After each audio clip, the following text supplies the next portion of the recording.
the Makerere University Olink Proteomics Analysis Lab shortly.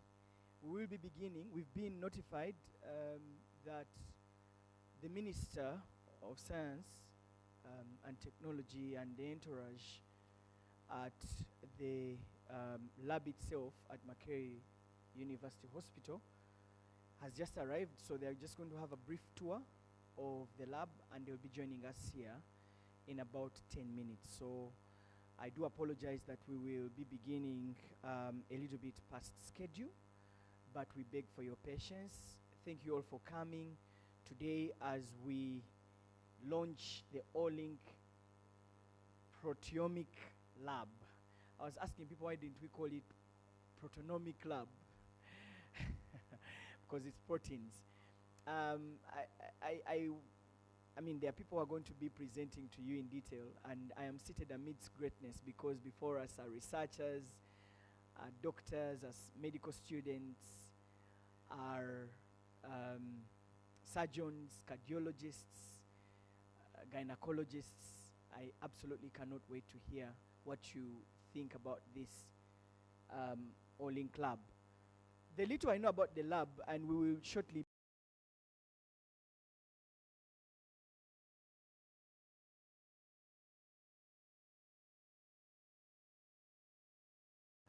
that lab so that people get to see it.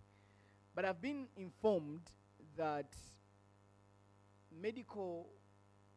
with this lab, with a little small sample of blood, they can study protein molecules and predict how susceptible you are to get a disease. And for me, that is really great news. The fact that we've gotten to that level of predicting with some degree of certainty that if you have so many protein molecules, a given protein molecule, and the medical people study how much that is, then they can predict that you could get cancer, you could get diabetes, you could get all these forms of diseases, you're susceptible to preeclampsia and other diseases. And today, the fact that we have this technology with us, and I'm told it's the first of its kind in East and Central Africa, just second to one which is in South Africa. So today we're here to celebrate that, the hard work of our partners, the researchers, the people who are putting the hard work to make sure that we have this lab. And how will we use it to better diagnostics and treatment? So that really is going to be what we'll be focusing on. We will hear from people who started this project from the ground. We will speak to what this lab means for people in the cardiology branch of science, those in the obstetric and gynecology side of science, and those in the oncology branch of science, among others, and what it means for people to also research as well. Our online audience, we will certainly be starting, including our panelists who will be joining us from Oxford.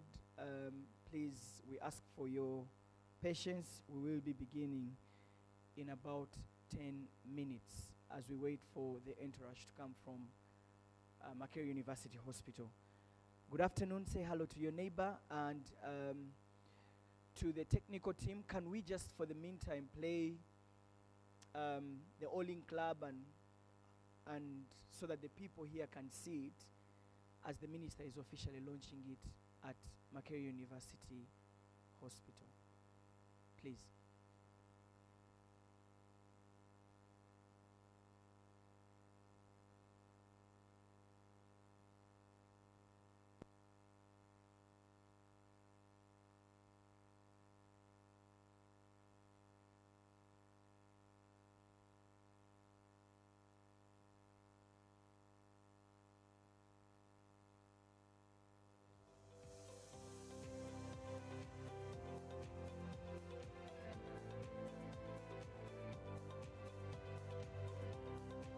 Welcome to the Olink Proteomics Laboratory at the Makerere University Hospital.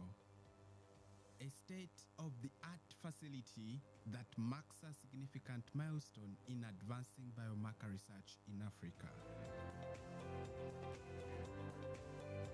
Powered by cutting-edge technology, the Olink Proteomics Platform brings to Makerere University and collaborators a revolutionary approach not only in protein biomarker discovery, but also disease profiling.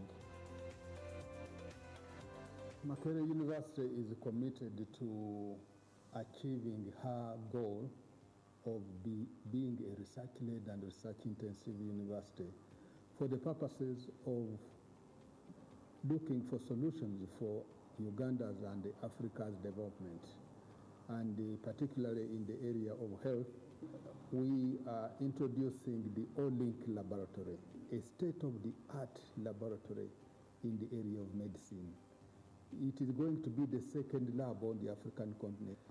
This is extremely important because it is going to help us in research in certain diseases. This platform is built around a technology called proximity extension assay. This works by using pairs of special antibodies with attached DNA strands. When both antibodies bind to the same protein, their DNA strands come close together, join, and are extended to create a unique DNA code.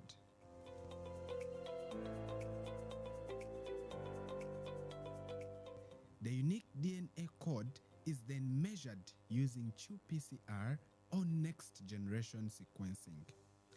This allows for highly precise and sensitive detection with very low background noise using just 1 microliter of the sample. As a hospital, we are proud, and Makerere University, being one of the top universities in the world, is happy to be associated with this. We are happy that we have taken the lead. The analysis platform is not only going to enhance the capacity of the hospital to work, because we expect to work with other facilities, other hospitals, both within Uganda and outside Uganda. So basically it means samples can be brought and analyzed from here. The situation has been different. We've been the ones taking samples outside, but this particular platform can enable us to analyze samples within, and we are very happy about that.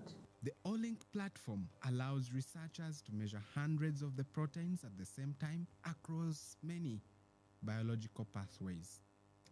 This helps uncover new insights in systems biology, disease research, and public health monitoring. We are working with leading institutions around the world to study a number of groundbreaking innovations. 3 examples of what we are working on are: 1, testing bed sensors for remote monitoring of high-risk pregnancies in home settings. Secondly, testing AI algorithms that can estimate gestational age accurately, even for women who present late for their first NC visit. Then thirdly, we are testing novel biomarkers for prediction of pregnancy complications. So to support this, we're able to set up the Olink Proteomics Analysis Platform here at Makerere University, enabling close collaborations with institutions or with the universities of Cambridge and Oxford in the UK. Together, we aim to identify blood biomarkers that can predict complications such as stillbirths, fetal growth restriction, preeclampsia, and gestational diabetes mellitus.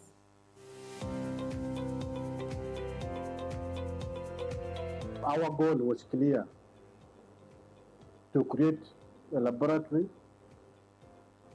where Ugandan scientists, doctors, students, and researchers across Africa could study diseases at a molecular level, discover early biomarkers, and develop solutions that are tailor-made for our communities.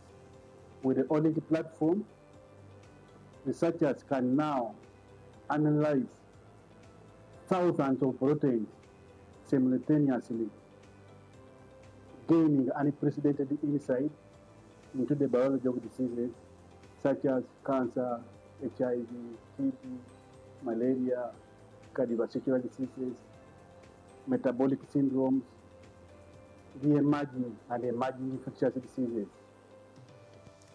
Behind the science is a dedicated team of scientists and lab professionals who are trained to ensure the integrity and efficiency of every sample run.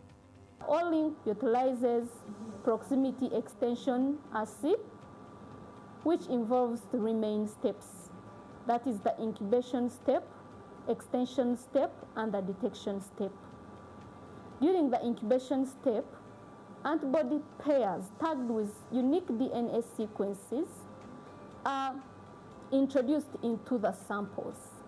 And the overnight incubation, these antibodies specifically bind to the target proteins within the sample within 16-22 hours at 4 degrees in the dark.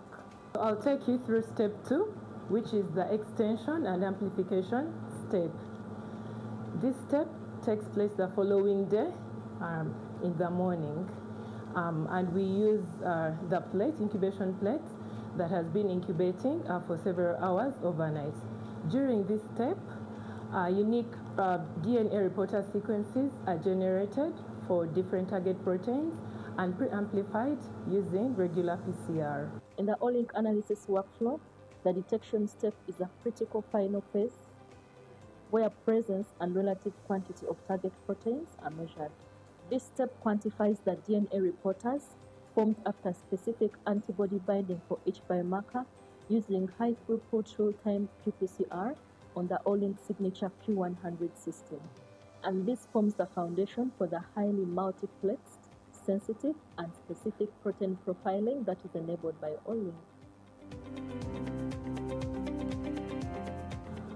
After the team has done their work, the laboratory team, all the data that is processed ends up on my desk, where I run and get for you the proteins that are highly predictive of our outcome, all the proteins that are highly expressed in the data. From there, we can run AI and machine learning models to determine the prediction powers of the proteins that are highly significant to determine or to predict the outcome of interest. From discovery to diagnostics, the Olink Proteomics Lab is a cornerstone in building a healthier future, empowering African scientists to take lead in solving the continent's health challenges. Given that we are the only ones that are going to have this lab, not just in Uganda, but in a very large part of Africa, I would like to encourage all our collaborators, the public in Uganda and even beyond, to know that we now have this facility and that they can make use of it.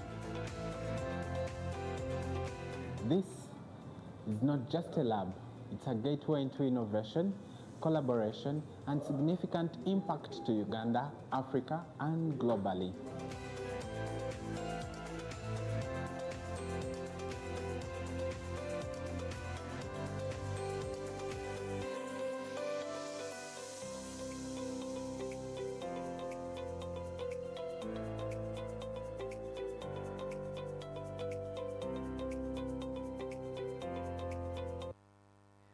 So that's what the lab looks like. Can we love on the people who invested, the people who are, can we appreciate them for the investment, our partners, Leap, iTECH, Makerere University, and Makerere University Hospital for making sure that this lab is here. For some of you who may not have followed and you don't know a lot of medicine and the language that has been said in the video, this is why I'm here, because I'm not a doctor.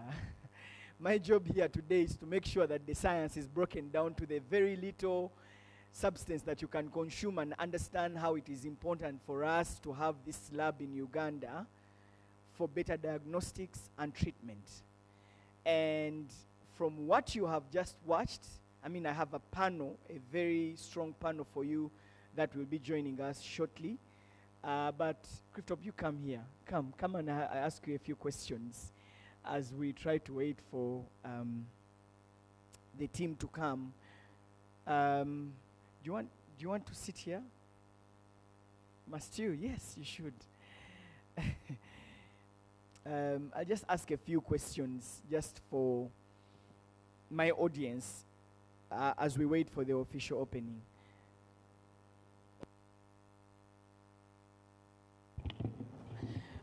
So I know that we're going to have another panel, so we're just trying to explain to the people in this room what are we launching today. I mean, we've seen the video, but break it down for the normal Ugandan who perhaps may not understand the deep medicine of DNA and strands and proteins and molecules. What is this lab going to do? What is its potential? Should we be excited as a country to have the first of its kind in Eastern Central Africa? So briefly, just break it down for us. The Olink lab, where did it all start from? Where did the idea start from? And how has it come to life?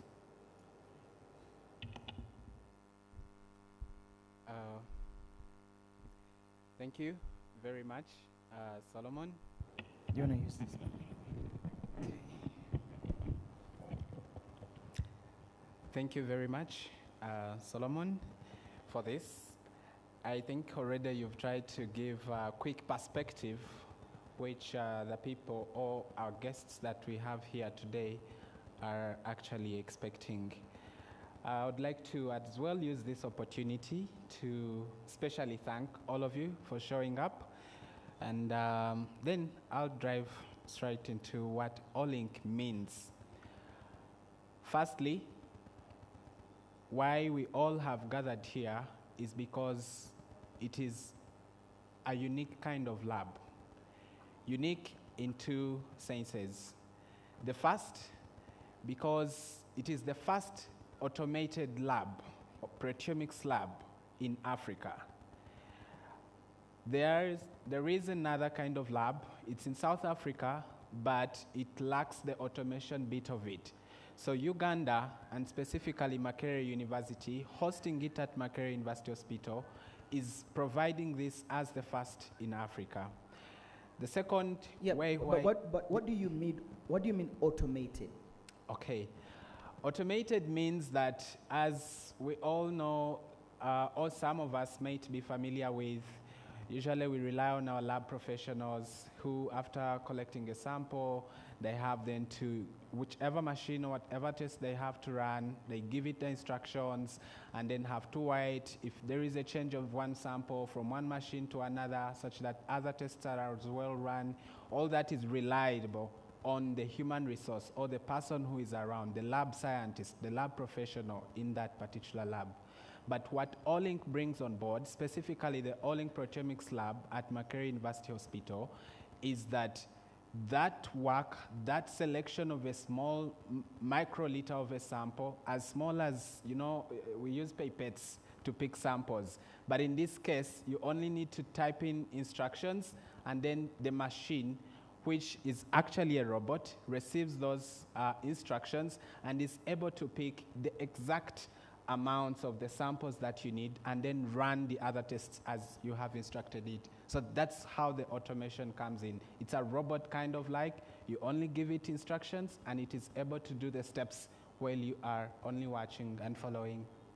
Yeah. Interesting. Please go ahead and tell us more. Okay. So the other sense as to why this is special is because it solves many of our challenges that we have been facing, especially as deep scientists in Africa, both researchers and academicians. Traditionally or previously, whoever needed to study deep science, like proteomics simply means, if I'm to say, studying proteomics means that all of us here are composed of tiny molecules, and they're called proteins. Okay, our body is composed of the different proteins. Your blood, whatever the cells that are there, they have small proteins. So these proteins play different roles in our bodies. If you are to receive, your brain is sending instructions telling your legs, let's now walk. If you touch into fire, it's telling them, let's now pick this. So these small proteins are the ones which receive instructions. The same thing happens when you are given a drug, especially now like in research. If we want to test a new drug, how it works, these proteins are the ones which receive the drug, and then we want to study how does it respond, you know, how will it cause its effect. So now the Olink Proteomics Lab or platform gives us an opportunity to study that. Previously, this was not easily possible or provided in country, and we would only, you know, send out samples to have that carried out abroad in our other institutions. But now that is the new thing that Olink is bringing on board, such that we are able to test. If I'm trying out we have COVID and we want to try out maybe a vaccine, Olink is saying, yes, we do not have to wait for our colleagues abroad. We can get the small samples. We have the medicine, the new vaccine that we want to test, then get the sample of a human, test it to the vaccine, and see how it responds. We are able to study that now at our Olink Proteomics Lab. Wow. And you said you can study more than just one protein molecule, right? More like so many at the same time. Yes. Yeah. So you can imagine in a very small sample of any body fluid, could it be blood, could it be a cerebrospinal fluid, very small sample, Olink Proteomics Platform gives us an opportunity to pick as many proteins, thousands of proteins, of course depending on the specific test that you want to carry out, but that's the new thing that it's bringing on, how to get thousands of protein from a very small or limited sample, you know, yeah. And so what this study comes with is improving in diagnostics and treatment. How does it work? How and prediction. You had talked about that with the results from the lab, you can predict and say, because you have so many number of these proteins in your blood, we predict that you're susceptible to diabetes or to cancer. And you know, people in the past used to go to witch doctors and pastors. Even today, oh, pastor, prophesy on me will I live. Today you're able to tell us that with the science, you're able to see that you are prone to getting cancer, you're prone to getting diabetes. Is that true? Okay. Yes, as science is advancing, now we, like you've stated, we can study ahead and be able to tell if one is most likely going to get, let's say, like a stillbirth. Yeah, we carry out research for a particular period using different sample humans from the population, and then we carry out different tests from them, and then use, you know, analytics through our trained biostatisticians, and we are able to produce models that can help us, you know, tell that if you see this and this in a patient, there are higher chances that this outcome will most likely happen. So that's what we are doing. Now, Olink platform is established under a major project. It's called the iTECH project, which has been running at Makerere University, hosted by the University Hospital. And several other activities or studies have been done, including AI models. We are able to do ultrasound. So Olink comes into as an addition to, you know, you've done ultrasound, you've collected clinical data from the patient. Can the lab, you know, add on to something extra? Now, that's what Olink brings on board.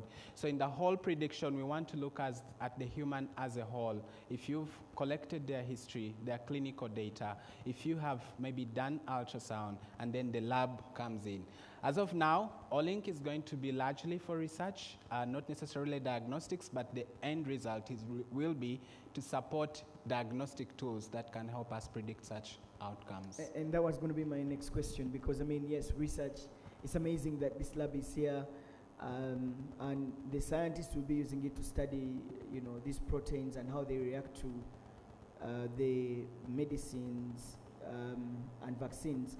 And the next point that I was going to ask is it now going to be open for different hospitals to get samples in case they have a specific analysis they want to do, or should we just conclude that this year is for researchers only? You want to study a certain protein, come and study. We are not allowing blood samples. Or is it in a long term going to accept blood samples from different hospitals in case someone wants to do a particular test? Maybe you could tell us about that. And if so, how much? Okay, thank you very much. It's quite an interesting question. I understand that the next discussions, especially through our panel and the subsequent speakers, will be able to give much more information on that. So I won't speak much to preempt them, but I'll only emphasize that for now, we will very much focus on research. The lab is largely going to support us with research rather than diagnostics. But the outcome of the research will support creation and translation into diagnostic tools that will support the local population thereafter. And that's what we are most looking forward to. I mean, if you have such a lab and you don't have to send lab samples to South Africa, then we pray that you will accept to have this lab here. What does this lab mean for young researchers in different fields of medicine? Okay. One, and I'll go straight, it's because we already have senior researchers who are even already using the lab. They have an experience. So the young researchers have an opportunity to be mentored locally here.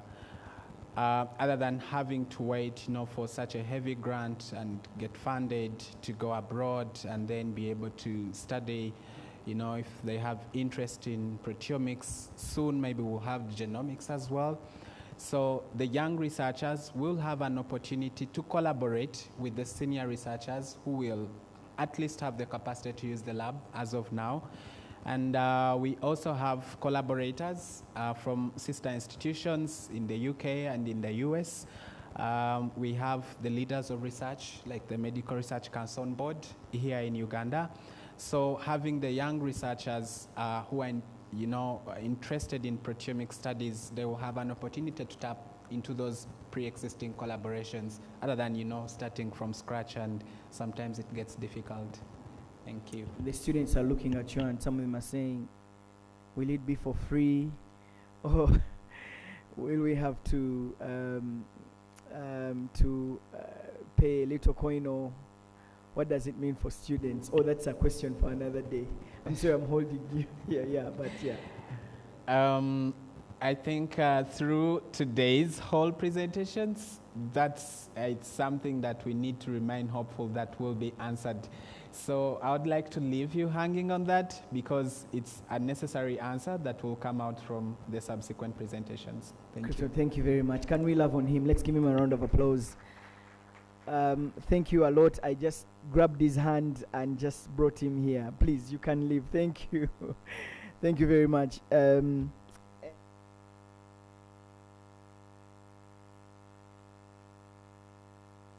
To all of us who are here, I just wanted to quickly run you through the program and how it will look like as we, in any minute from now, wait for the arrival of our guests.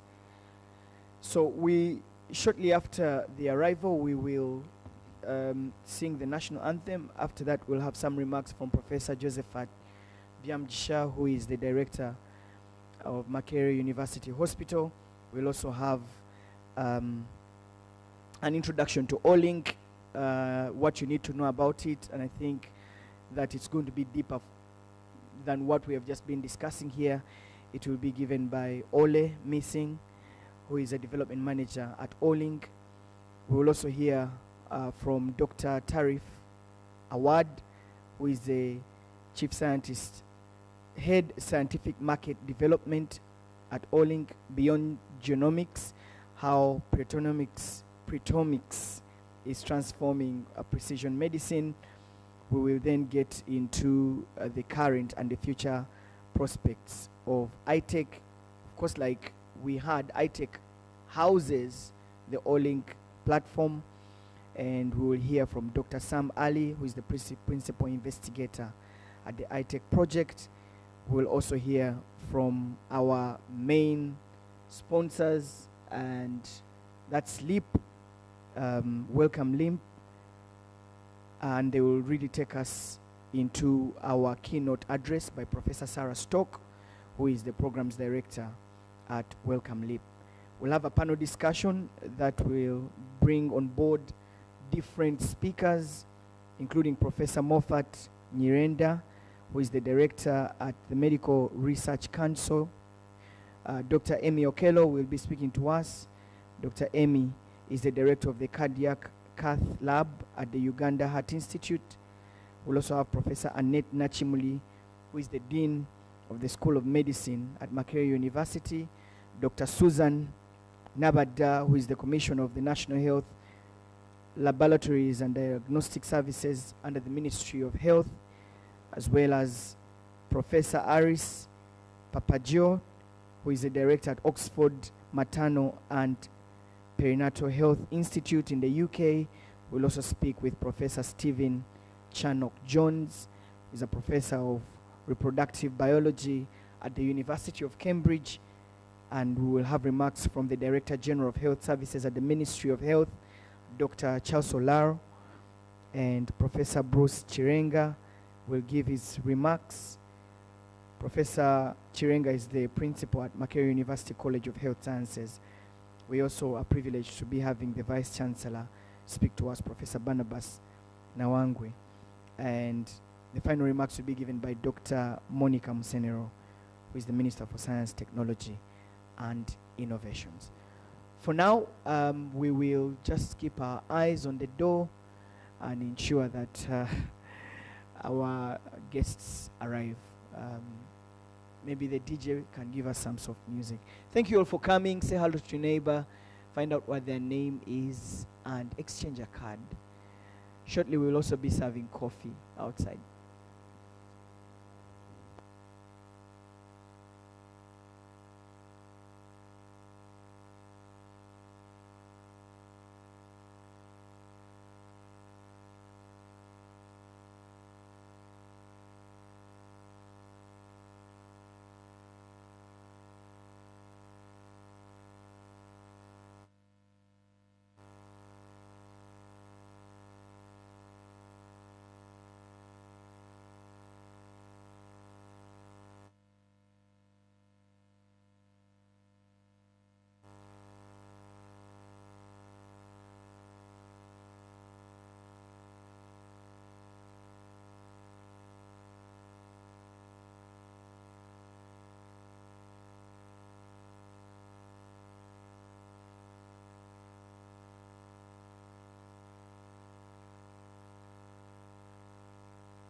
Welcome to the Olink Proteomics Laboratory at the Makerere University Hospital, a state-of-the-art facility that marks a significant milestone in advancing biomarker research in Africa. Powered by cutting-edge technology, the Olink Proteomics Platform brings to Makerere University and collaborators a revolutionary approach not only in protein biomarker discovery, but also disease profiling. Makerere University is committed to achieving her goal of being a research-led and research-intensive university for the purposes of looking for solutions for Uganda's and Africa's development. and particularly in the area of health, we are introducing the Olink laboratory, a state-of-the-art laboratory in the area of medicine. It is going to be the second lab on the African continent. This is extremely important because it is going to help us in research in certain diseases. This platform is built around a technology called proximity extension assay. This works by using pairs of special antibodies with attached DNA strands. When both antibodies bind to the same protein, their DNA strands come close together, join, and are extended to create a unique DNA code.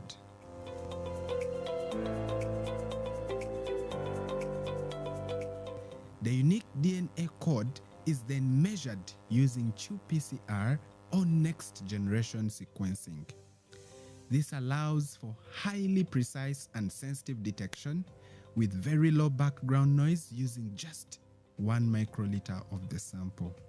As a hospital, we are proud, and Makerere University, being one of the top universities in the world, is happy to be associated with this. We are happy that we have taken the lead. The analysis platform is not only going to enhance the capacity of the hospital to work, because we expect to work with other facilities, other hospitals, both within Uganda and outside Uganda. So basically it means samples can be brought and analyzed from here. The situation has been different. We've been the ones taking samples outside, but this particular platform can enable us to analyze samples within, and we are very happy about that. The Olink platform allows researchers to measure hundreds of the proteins at the same time across many biological pathways. This helps uncover new insights in systems biology, disease research, and public health monitoring. We are working with leading institutions around the world to study a number of groundbreaking innovations. 3 examples of what we are working on are: 1, testing bed sensors for remote monitoring of high-risk pregnancies in home settings. Secondly, testing AI algorithms that can estimate gestational age accurately, even for women who present late for their first NC visit. Then thirdly, we are testing novel biomarkers for prediction of pregnancy complications. So to support this, we're able to set up the Olink Proteomics Analysis Platform here at Makerere University, enabling close collaborations with institutions or with the universities of Cambridge and Oxford in the UK. Together, we aim to identify blood biomarkers that can predict complications such as stillbirths, fetal growth restriction, preeclampsia, and gestational diabetes mellitus.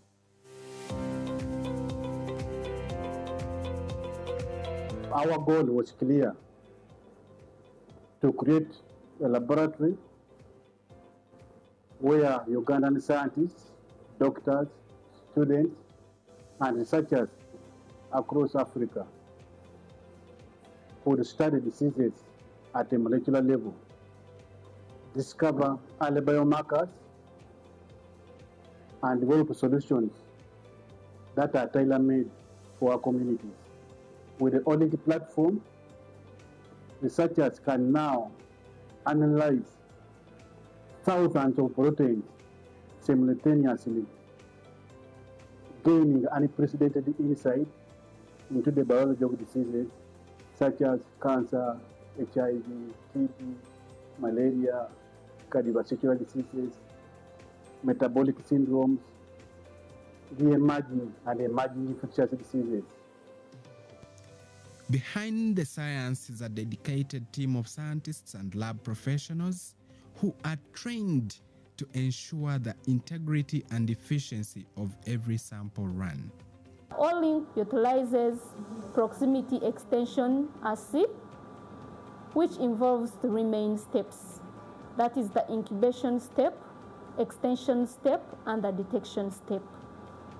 During the incubation step, antibody pairs tagged with unique DNA sequences are introduced into the samples.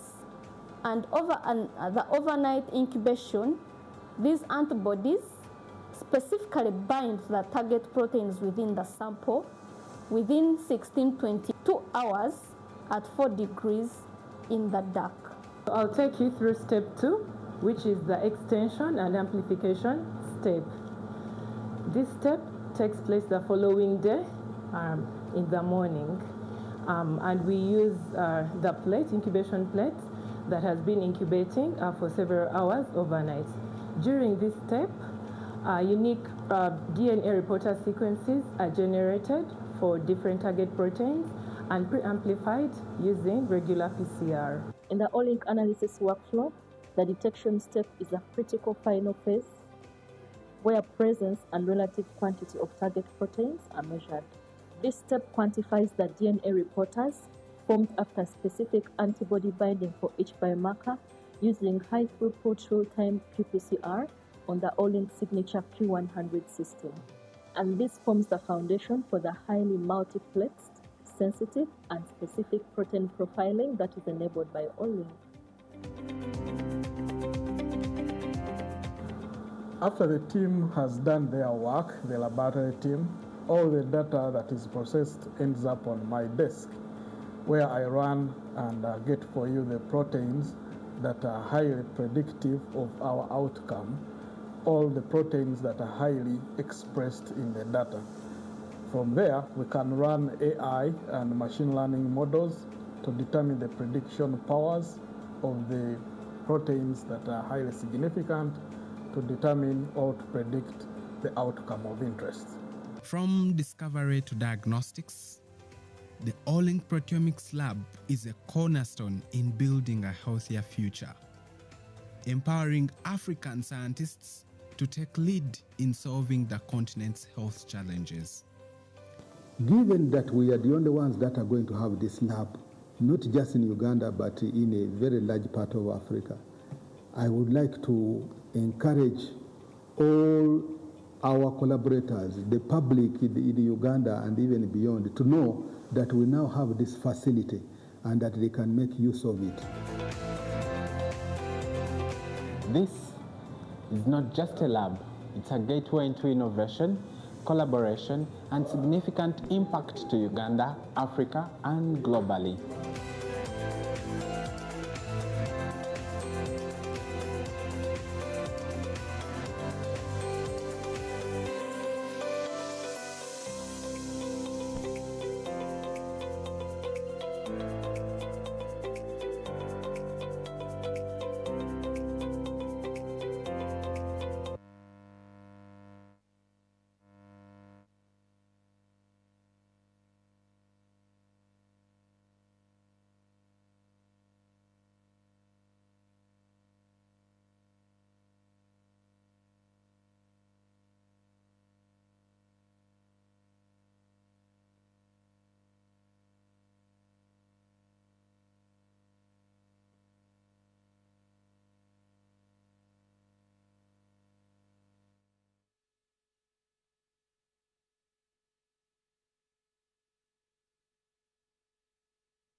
A revolutionary approach not only in protein biomarker discovery, but also disease profiling.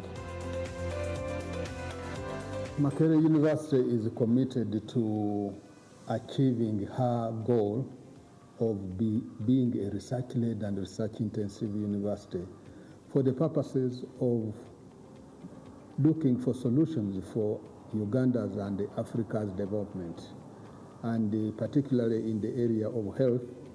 We are introducing the Olink laboratory, a state-of-the-art laboratory in the area of medicine. It is going to be the second lab on the African continent. This is extremely important because it is going to help us in research in certain diseases.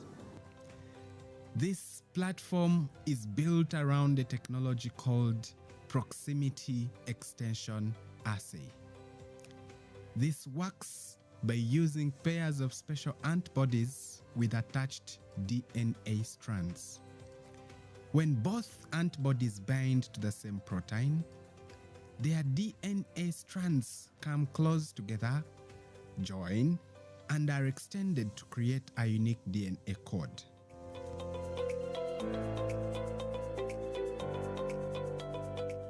The unique DNA code is then measured using qPCR or next-generation sequencing.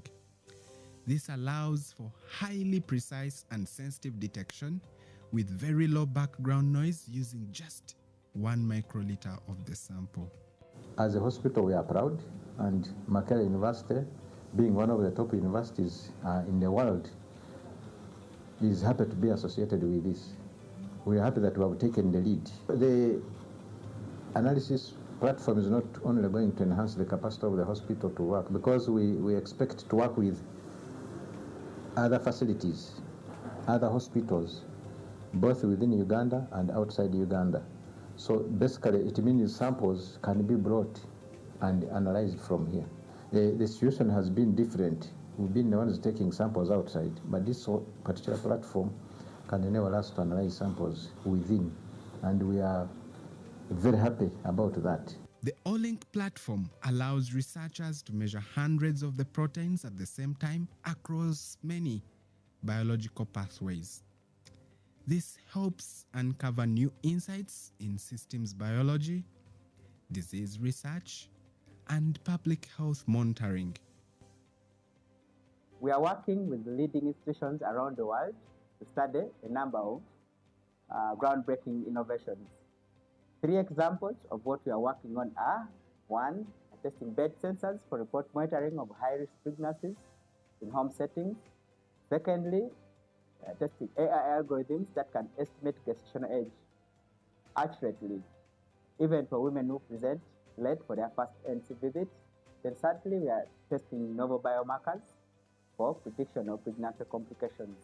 So to support this, we're able to set up the Olink Proteomics Platform here at Makerere University, enabling close collaborations with institutions or with the universities of Cambridge and Oxford in the UK. Together, we aim to identify blood biomarkers that can predict complications such as stillbirths, fetal growth restriction, preeclampsia, and gestational diabetes mellitus.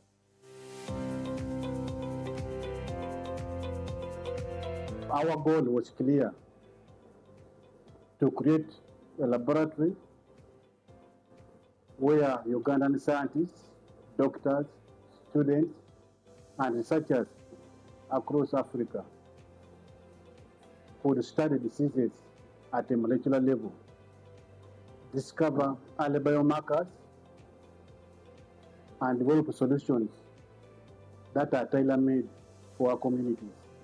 With the Olink platform, researchers can now analyze thousands of proteins simultaneously, gaining unprecedented insight into the biology of diseases such as cancer, HIV, TB, malaria, cardiovascular diseases, metabolic syndromes, the emerging infectious diseases. Behind the science is a dedicated team of scientists and lab professionals who are trained to ensure the integrity and efficiency of every sample run. Olink utilizes proximity extension assay, which involves three main steps. That is the incubation step, extension step, and the detection step. During the incubation step, antibody pairs tagged with unique DNA sequences are introduced into the samples. And the overnight incubation, these antibodies specifically bind to the target proteins within the sample within 16-22 hours at 4 degrees in the dark. I'll take you through step 2, which is the extension and amplification step. This step takes place the following day in the morning, and we use the incubation plate that has been incubating for several hours overnight. During this step, unique DNA reporter sequences are generated for different target proteins and pre-amplified using regular PCR. In the Olink analysis workflow, the detection step is a critical final phase where presence and relative quantity of target proteins are measured. This step quantifies the DNA reporters formed after specific antibody binding for each biomarker using high-throughput real-time qPCR on the Olink signature Q100 system. And this forms the foundation for the highly multiplexed, sensitive, and specific protein profiling that is enabled by Olink. After the team has done their work, the laboratory team, all the data that is processed ends up on my desk, where I run and get for you the proteins that are highly predictive of our outcome, all the proteins that are highly expressed in the data. From there, we can run AI and machine learning models to determine the prediction powers of the proteins that are highly significant to determine or to predict the outcome of interest. From discovery to diagnostics, the Olink Proteomics Lab is a cornerstone in building a healthier future, empowering African scientists to take lead in solving the continent's health challenges. Given that we are the only ones that are going to have this lab, not just in Uganda, but in a very large part of Africa, I would like to encourage all our collaborators, the public in Uganda and even beyond, to know that we now have this facility and that they can make use of it. This is not just a lab, it's a gateway into innovation, collaboration, and significant impact to Uganda, Africa, and globally.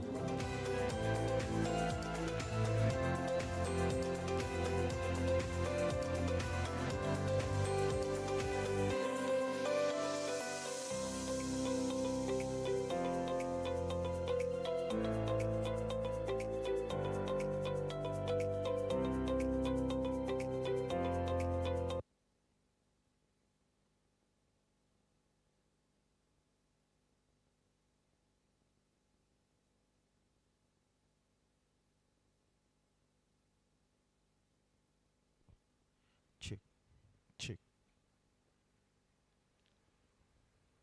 Check 1, 2.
Once again, welcome to the Makerere University. If you are not from here, welcome to Makerere University. And we are really privileged to have you at the Center of Excellence for Education.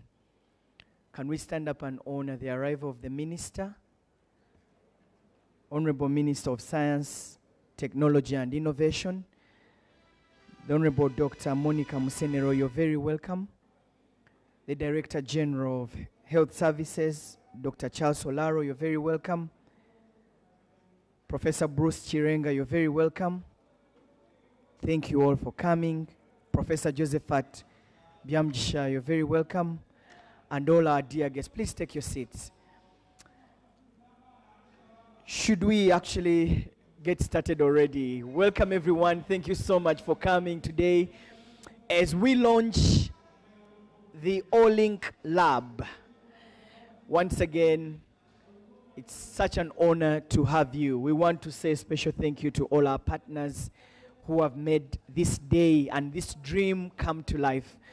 My name is Solomon Serwanja. I am an investigative journalist and I work with the African Institute for Investigative Journalism. For this evening, I am going to be your host, and we're going to take a deep dive into the Olink Lab, which is the second in Africa, and the first one in East and Central Africa. May we all stand up and get started. Let's stand up and honor this country and this great university and this great community of East Africa by singing the anthems. We will start with Makerere University.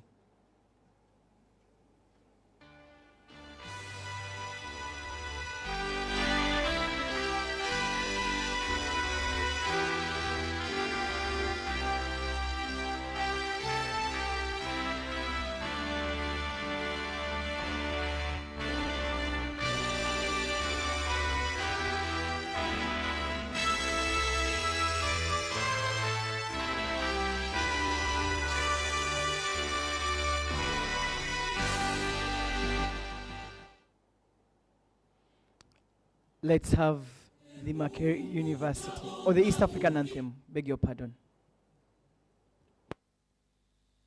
Mungu twaomba uilinde Jumuiya Afrika Mashariki, tuwezeshe kuishi kwa amani, tutimize na malengo yetu. Jumuiya yetu sote tuilinde, tuajibike, tuimarike. Umoja wetu ni nguzo yetu, idumu jumuiya yetu. Serve Makerere University anthem.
Thank you. Can we honor God with a word of prayer at least? I'll pray. Dear Lord, we thank you so much for the Olink Lab. Thank you very much for your provision, that it is here to support diagnostics and treatment We are blessed as a country to have it in Uganda. May we use it to improve the lives of Ugandans, the lives of East Africans, and generally the life of Africans. We bless you, give us wisdom and understanding, and as we celebrate, we return the glory to you. In Jesus' name we pray. Amen. Please take your seats.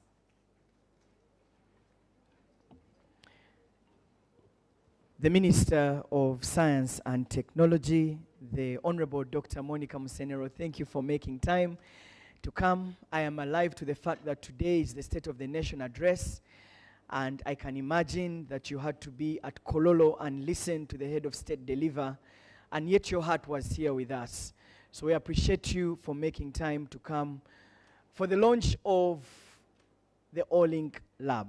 Honorable Minister, today before you came, we heard from some of the scientists, and we had great news that now the scientists can study the proteins and make a prediction on whether you can be susceptible to diabetes, to cancer, to HIV by just studying the proteins themselves. I know that there are so many scientists in the room, but we will try to break down the science for you to understand. Honorable Minister, with this latest innovation, we're able to improve the diagnostics and treatment of disease in this country. We will no longer need to send samples to South Africa or to the US or to Netherlands. The scientists here will study it and give us results in real time. And as you've noticed during your tour of the lab, it is fully automated. But I come here not as the expert. We will be hearing from the experts. But first, welcome to Makerere University. If you're new here, karibu sana, welcome to Makerere University. Can we clap and welcome our visitors who are here for the very first time? You're welcome to this great university. Without any further ado, I would love to invite Professor Josephat Byamgisha, who is the director at Makerere University Hospital, to come and officially welcome us and give us his introductory remarks. Dr. Josephat Byamgisha, you're very welcome. Can we clap for him because he's one of the brains behind what we are celebrating today. Karibu sana. Asante. Thank you very much, Master of Ceremonies. Maybe I should first apologize because we come this side late, so we are cognizant of that. Honorable Minister for Science and Technology, Dr. Musenero, thank you very much for coming. The Director General Health Services, Dr. Charles Solaro, the Vice Chancellor, and his representatives, distinguished guests, esteemed colleagues, development partners, researchers, you are all welcome. On behalf of Makerere University Hospital and the entire organizing committee, it is my great honor and privilege to welcome you in this landmark occasion. The grand launch of the Olink Proteomics Platform, and it's the first of its kind in Eastern and Central Africa. And we really have to appreciate that we are taking the lead. Thank you. Thank you so much. Today marks a significant milestone not only for Makerere University and Uganda, which is the Pearl of Africa, but also for the advancement of research and provision of healthcare across the African continent. In leadership, we say that every achievement should be celebrated. And it was because of this that the Proteomics Lab, which is the first in Eastern and Central Africa, that we thought it very wise to have a celebration that marks and actually makes history here as far as we are concerned. We want to thank the organizing committee, and if some of them are here, I would want them to stand up for recognition, members of the organizing committee who have made us reach here, Josephine and others, and the PI. I will thank you as I move. So one of the main reasons why I'm here as the chair of the organizing committee and the director of the University Hospital and Health Services is to thank each one of you, members who are here physically and those who are online, for taking time to come and celebrate with us. And I'll start with thanking you, Honorable Minister. Being responsible citizens, we are aware of the state activities that are taking place, and members will have to appreciate the Honorable Minister that she really took time to come. The other thing about it basically shows the interest she attaches to research, and it is no surprise that she's the Minister for Science and Technology. We also observe that for these high-income countries, what we used to call developed countries, every small activity they want to do, every plan, every movement, they have to do research first. And this is how they have continued to be ahead. We think that we should also reach a level where we can first do research, put in thinking, before we implement all these activities. Vice Chancellor is represented by Professor Bruce Chilenga, who is at the same time the college principal, that is College of Health Sciences. The message has to be delivered because it was because of his leadership that we managed to pull off this project. We first went to visit him. Well, Sam Ali is the PI. Sam Ali, we need to recognize you as the PI for the iTECH, where all this has stemmed from, sharing the idea whether this would be possible or not. That was the first step. He said this is what universities are supposed to be doing. So he set us off and we moved. The other critical thing is that on there was stiff competition for this project. And on the African continent, it was this research team that won the grant, just one of on the whole continent. And so that did not stop there. Sarah Stock, they said Uganda had won the project. But you know, Dr. Sarah Stock, who is the program director for Wellcome Leap, she's here. She had to pay a visit first. Well, I'm not even sure that was the first time she was visiting Africa, but it was also to check this place where they are putting a lot of money, will they be able to handle it? So she came over with Emma Gillette. Where is Emma Gillette? The program coordinator. And we had again to visit by Vice Chancellor's office. They were discussing many things, agreements, but we also realized that one of the things they were looking at were the mechanisms this university can it handle. But you realize that Makerere, one, is very big, very diverse, one of the best on the continent, but also it has got excellent financial management systems. And in addition to that, we have got grants management units. There is a grants management and support unit headed by Professor Santa Tamsuza. Now, so that's how we managed that. Now there is something we thought was very significant in regard to how projects are managed. Because when they visited, within less than a week, they had sent funds. So the project writing was within about 2 weeks. They gave comments, came and visited the site. The university was fit for purpose, sent it within 1 week, which is usually not done by other projects. And they indicated they don't perform, they don't do business as usual. But we also think that these other groups should also learn so that because some take 6 months. You win a grant, then they take 6 months before funds are released. That means the ideas are changing, the scientists are getting tired. And Honorable Minister, this is something that we should encourage other partners in development, those who are here and others, to make sure that they can borrow a leaf from this. I want to recognize the many different members who are here. We try to just mention some of them. They are DVCs. That is the Deputy Vice Chancellors. They are principals of different colleges. As principal of COBAMS, it may be very difficult to get all of you. We have deputy principals. Professor Idro, I saw him around, and others. Where is Professor Idro? Please. We have deans. Yes, Idro is here. Professor Nachimli is quiet there, but she's one of those who has even visited the lab and utilized it, the Dean School of Medicine. There are other deans who may be around. Please, if you are a dean, you are a principal, you need to wave to the members. We have also heads of departments, basically how Makerere runs through these heads of department, schools, and college. They are directors of different hospitals.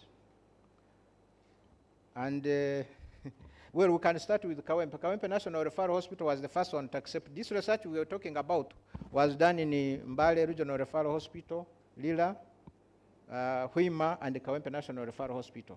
Kawempe, they opened arms to us. The executive director is here, Dr. Emmanuel Byaruhanga. Please need to, because apart from opening to research, they also set a pace on how work could be started very easily and move on with to the other different sites. Odul, Dr. Charles Odul is the acting hospital director for Lila Regional Referral Hospital. I need to see whether there are others around, but the other hospital directors will recognize them in their different capacities and the different research teams. If you have some of your teams that have come with you, Kawempe, they could just wave to Dr. Dan Lukakama was coordinating the project at Kawempe and with a big team.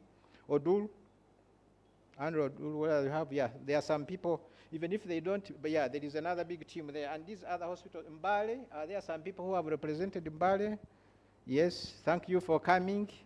And Lila, you realize that a university can do research like a university hospital, but we need to work with other different hospitals across the country. And this is how it was run. And as you learn, the sample size was very big. We had about 6,000 participants. So that's really quite big. Dr. Sarah Stock, Director, Wellcome Leap, we thank you so much. I think you need, if you don't mind, you could stand up. People, not you, because she's the director for Wellcome Leap. She controls so many things, big things. We are happy to have you here, together with Emma Gillette, who is the coordinator for the program. She will get a chance to talk to us. Thank you. You can have a seat, please. There are also staff from the Olink itself. Where are they? Please. Yes, you will get a chance to talk to us. Members, we have different groups of people representing different units. I should not forget to recognize members from the University Hospital, Makerere University Hospital. Those who are present, who are there currently, and those who were there before. Can you please either wave to people or even stand up if you are able to do that quickly? So I see there are some on the other side from the different departments. Thank you for coming. There are others at the hospital working, and we really appreciate. As I said, many messages to thank all of you, and we appreciate each one of you who has come. There are people from the Olink Lab itself. I will finish in a minute, Master of Ceremonies. They are seated right over here, and they had the chance of taking the minister through the lab itself. Apart from being in the administration, I am a researcher, and I can't move without talking about something. You know, there are very many revolutions and revolutionaries, but I'll talk about maybe one of the revolutions that is currently happening. There is what they are calling the Olink revolution, and this one has very many things. It has genomics, transcriptomics, it has metabolomics, and proteomics. Proteomics is the one we are currently handling. Now, we are also aware that if you have a word which is complicated, you don't have to worry. Just break the word into smaller units. So you'll find that here you break it into protein, where you have the P-R-O-T-E. Then genome, which is the gene. Then you have the O-M-E. So you break it down, you find it becomes very easy. You are talking about proteins and genes. So it becomes proteomics. And now it becomes very simple. So you can break down even the others of the revolution, metabolomics, genomics, and so on. And the life becomes much easier. Because the other day I had a friend of mine who was he said, now we are going to launch the proteomics lab. And I said, what? What's that? So let's just break it down into those smaller words. The Olink platform will empower our researchers and clinicians with the tools to detect disease-related protein biomarkers with unprecedented precision and scale, more than ever before in Uganda. It is a powerful treatment for what strategic collaboration can show, innovation and local leadership, that it shows that we can achieve a lot even as a country, as Uganda. Our scientists are very rich. We have a number of them here in different capacities. And Sarah Stock and colleagues and other members, you need to see how we can extend some of these activities into bigger research and bigger achievements. I want to thank all of you for being here to celebrate this moment and for your continued support in building a healthier future for our communities. We are very grateful from the organizing side that we want to thank each one of you individually. You should realize that where you are seated as an individual, we appreciate that you've come, and where others are either standing or sitting or moving online, we also appreciate the members who are online. We are very grateful that you have joined, and we apologize for that delay, that we are happy that the minister has managed to make it. Remember, at times you have to look at the positive side of things. If the minister, in spite of the big activities taking place, can manage to come here, then we are really very grateful. It shows that science in Uganda has hope, innovation, that we should continue to move forward. Welcome again, and thank you very much.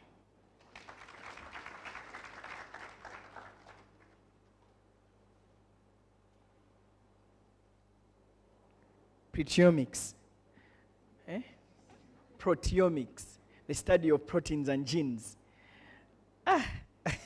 Okay, we'll try to take it day by day and piece by piece.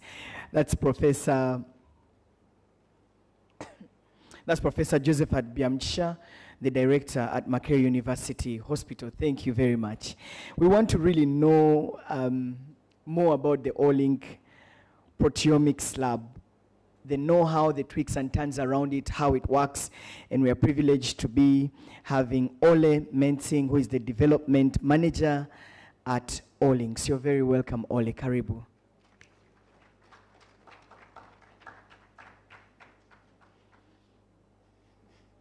Hello, everyone. Something is not fitting here. Can we get your mic? Is that cool? Do we have a mic? Okay, microphone, please. Sorry, Ole. Sound check. Okay, can you hear me well? Thank you very much, and thank you for waiting. So, I'm very pleased and I'm very honored to speak to you today. And first of all, you can clap on your left or right shoulder because you are pioneers. You're pioneers in the sense of you're part of a development and a movement that looks at proteomics as the next big wave in science. What we see, and I'm representing now about 25 years selling products in science, we saw genomics with next generation genomics. We saw before PCR as a big movement, and now we see omics that is taking part and is taking over to become the next technology that enables to investigate and prepare healthier life. Do you see my screen somewhere?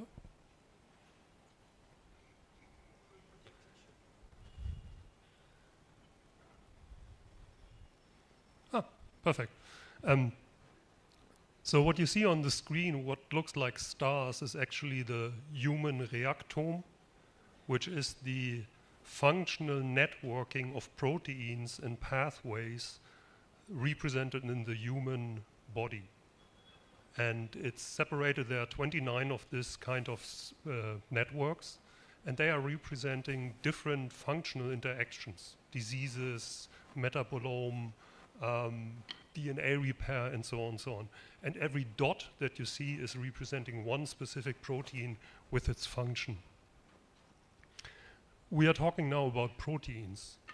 So, and when you look at proteins are coming and are encrypted in the blueprint of DNA, will be translated into RNA, then folded and will be worked on it. But at the end, the proteins are what makes us. So day to day, we are a composition of proteins. And when you speak about omics, you have genomics, proteomics, metabolomics. Metabolomics is changing very rapidly. So my metabolomic status now is different to my metabolomic statement this morning after breakfast. But my protein status at the moment is quite okay. So that's why it's very dynamic and actionable to investigate my proteome panel. We talked about omics as a total, and specifically in precision medicine, there's a trend to look at different pieces and get a bigger picture here. And now with proteomics having at your fingertips, you can really add this piece to the overall picture as part of the whole journey to investigate diseases. Now, I'm representing Olink. Who is Olink? Actually, Olink is the market leader in proteomics, in high multiplex proteomics. We are a global company. We are about 10 years old. And since about 9 years, we are commercially providing plexed panels that you can use to investigate the reaction of humans onto different diseases or onto different situations. So we have interactions with all the top 20 pharma companies. There are over millions of samples has been analyzed worldwide in big consortia.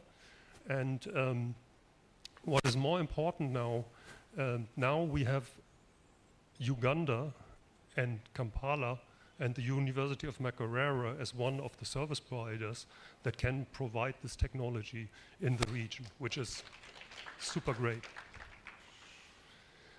So all of that, all of the investigations that Sarah will later on show within the In Utero project, and my colleague Tarif will show on some examples, has one simple but kind of genius technology invention, which is called the proximity extension assay. This proximity extension assay is actually targeting the protein in your body with 2 antibodies that are specific for this protein. And these 2 antibodies are carrying a single-stranded DNA at the end, covalently bound. When you incubate your sample with our panels, these 2 antibodies will find the protein, the 2 DNA strands will hybridize to each other, form a primer, and this primer will be then extended, will be amplified using PCR, and will be read out by using either the signature system that is here in the laboratory, or on for bigger panels, or using next generation sequencing. So this quite simple, in a scheme displayed proximity extension assay overcomes several issues. First issue is sensitivity. The really interesting proteins in the human body are something like chemokines and cytokines. They are very low abundant. They are very low and very rare. So you have to have a very sensitive methodology to identify these proteins. This technology can overcome this using PCR and these 2 antibodies. Specificity. So by using 2 antibodies, you can really be sure that the protein that you're detecting, or the measurement that you have, represents the protein and not something else. Minimal sample volume.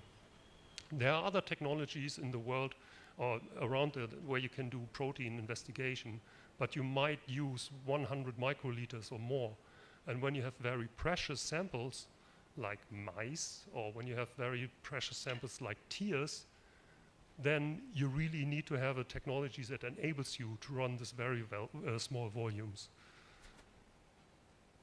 Our technology is a proven technology as such that each and every of these assays that I showed is running through a validation process. So the core competency of our company is to produce these proteins and produce these bioassays and create a library from now, where we have now 5,416 different protein bioassays, and we are offering them in different panels. So we have the biggest panel, which is our Explore HT with 5,400, and then we have disease-specific panels for oncology, for cardiovascular disease, for different areas that you can investigate. Just to take home, the take-home message from this is they are tested before, they are validated before. You don't have to run any validation tests to get this up and running. This is the workflow that actually runs in the laboratory here. So it's a 2-day workflow.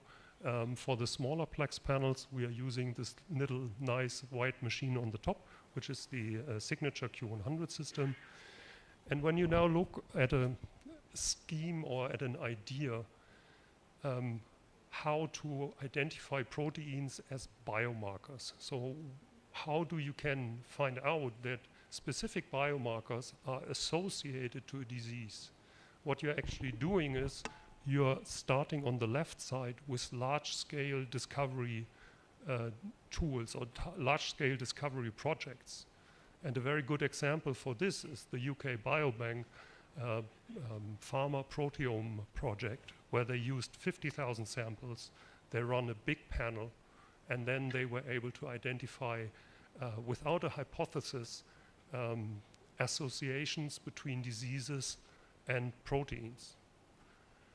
In the middle, you have then this disease hypothesis-specific panels to clinically validate your findings. And here you can use our Target 96, Target 48 panels that are off the shelf, ready to use curated panels. And on the right side, you have something like routine testing, applied proteomics. And this is where the focus panel, for example, that is now used within the actual in utero project is to C4. So in fact, Olink and the panels that we are offering is covering the whole process, the whole development, from explorative approaches through clinical validation into development of laboratory developed tests. And everything out of 1 up to 4 microliter of blood. So now the University of Makerere is actually covering what is here highlighted by this green square. Then the question is, what type of samples can I use? I mentioned already plasma and serum are the standard samples, but tears, also vaginal fluid are possible to be used, or cerebrospinal fluid. Now, there are a lot of cohorts that has been already using our technology, and now Wellcome Leap and the University of Makerere will be part of that. So one thing what this type of technology enables you is actually a motor to publish data.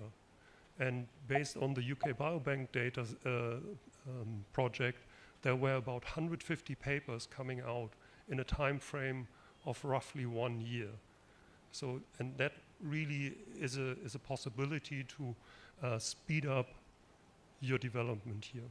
I'm skipping this because we are a little bit behind. One thing that I want to show you is a tool that you can use. It's a website. It's called Olink Insight, where it's like a Wikipedia for proteins, where you can actually look up on the website, use the pathway browser, identify the panels that you want to use, and look for publications. So we have now about 2,600 publications out in different disease areas that are backing up this technology. With this, I just wrapped up in about 7 minutes a talk that was supposed 15 minutes. So, and with this, I want to hand over to my colleague, Tarif, who's bringing you more science to this. Thank you very much. Thank you, Ola. You're welcome. Hello, everyone. Let me see, is my talk ready to go? Whoops. Can you please load my talk?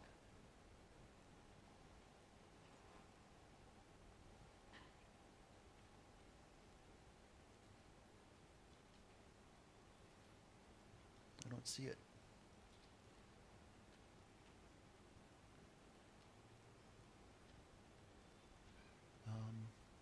Help? So this is Ola's talk, but my talk is another one that I sent earlier. Okay, let's see if we can find it here.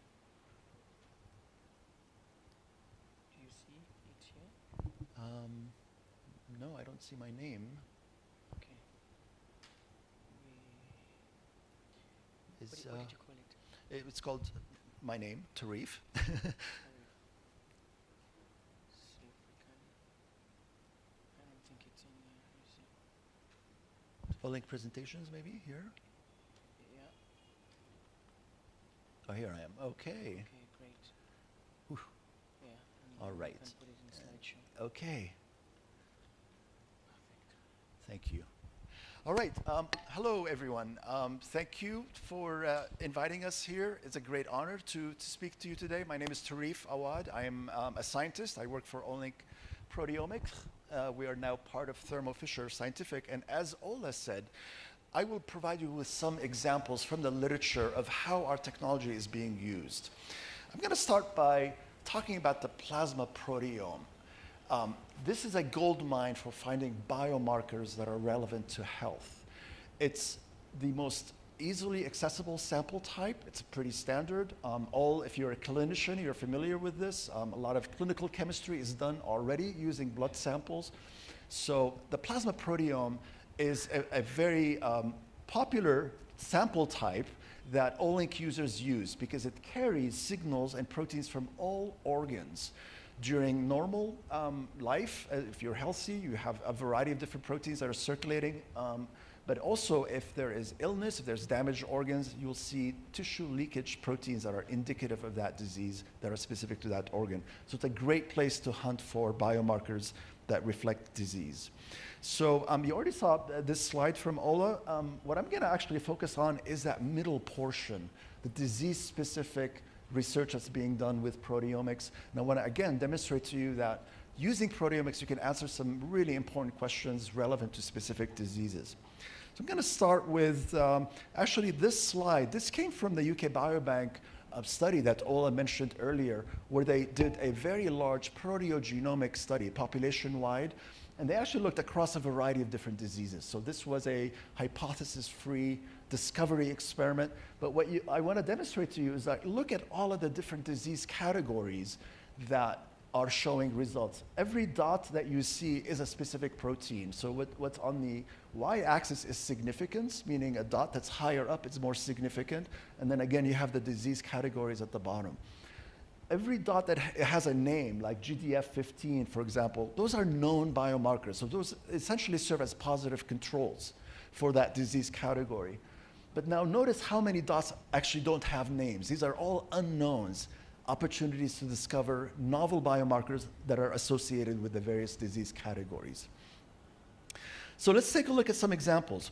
Here's an example from a study looking at diabetes type 1 and type 2. And the question is that they're asking, can we distinguish between these two different types by looking at the immune system and the immune response? And actually, a more relevant question they're asking is which of the two diabetes forms is more susceptible to develop complications, cardiovascular complications in particular?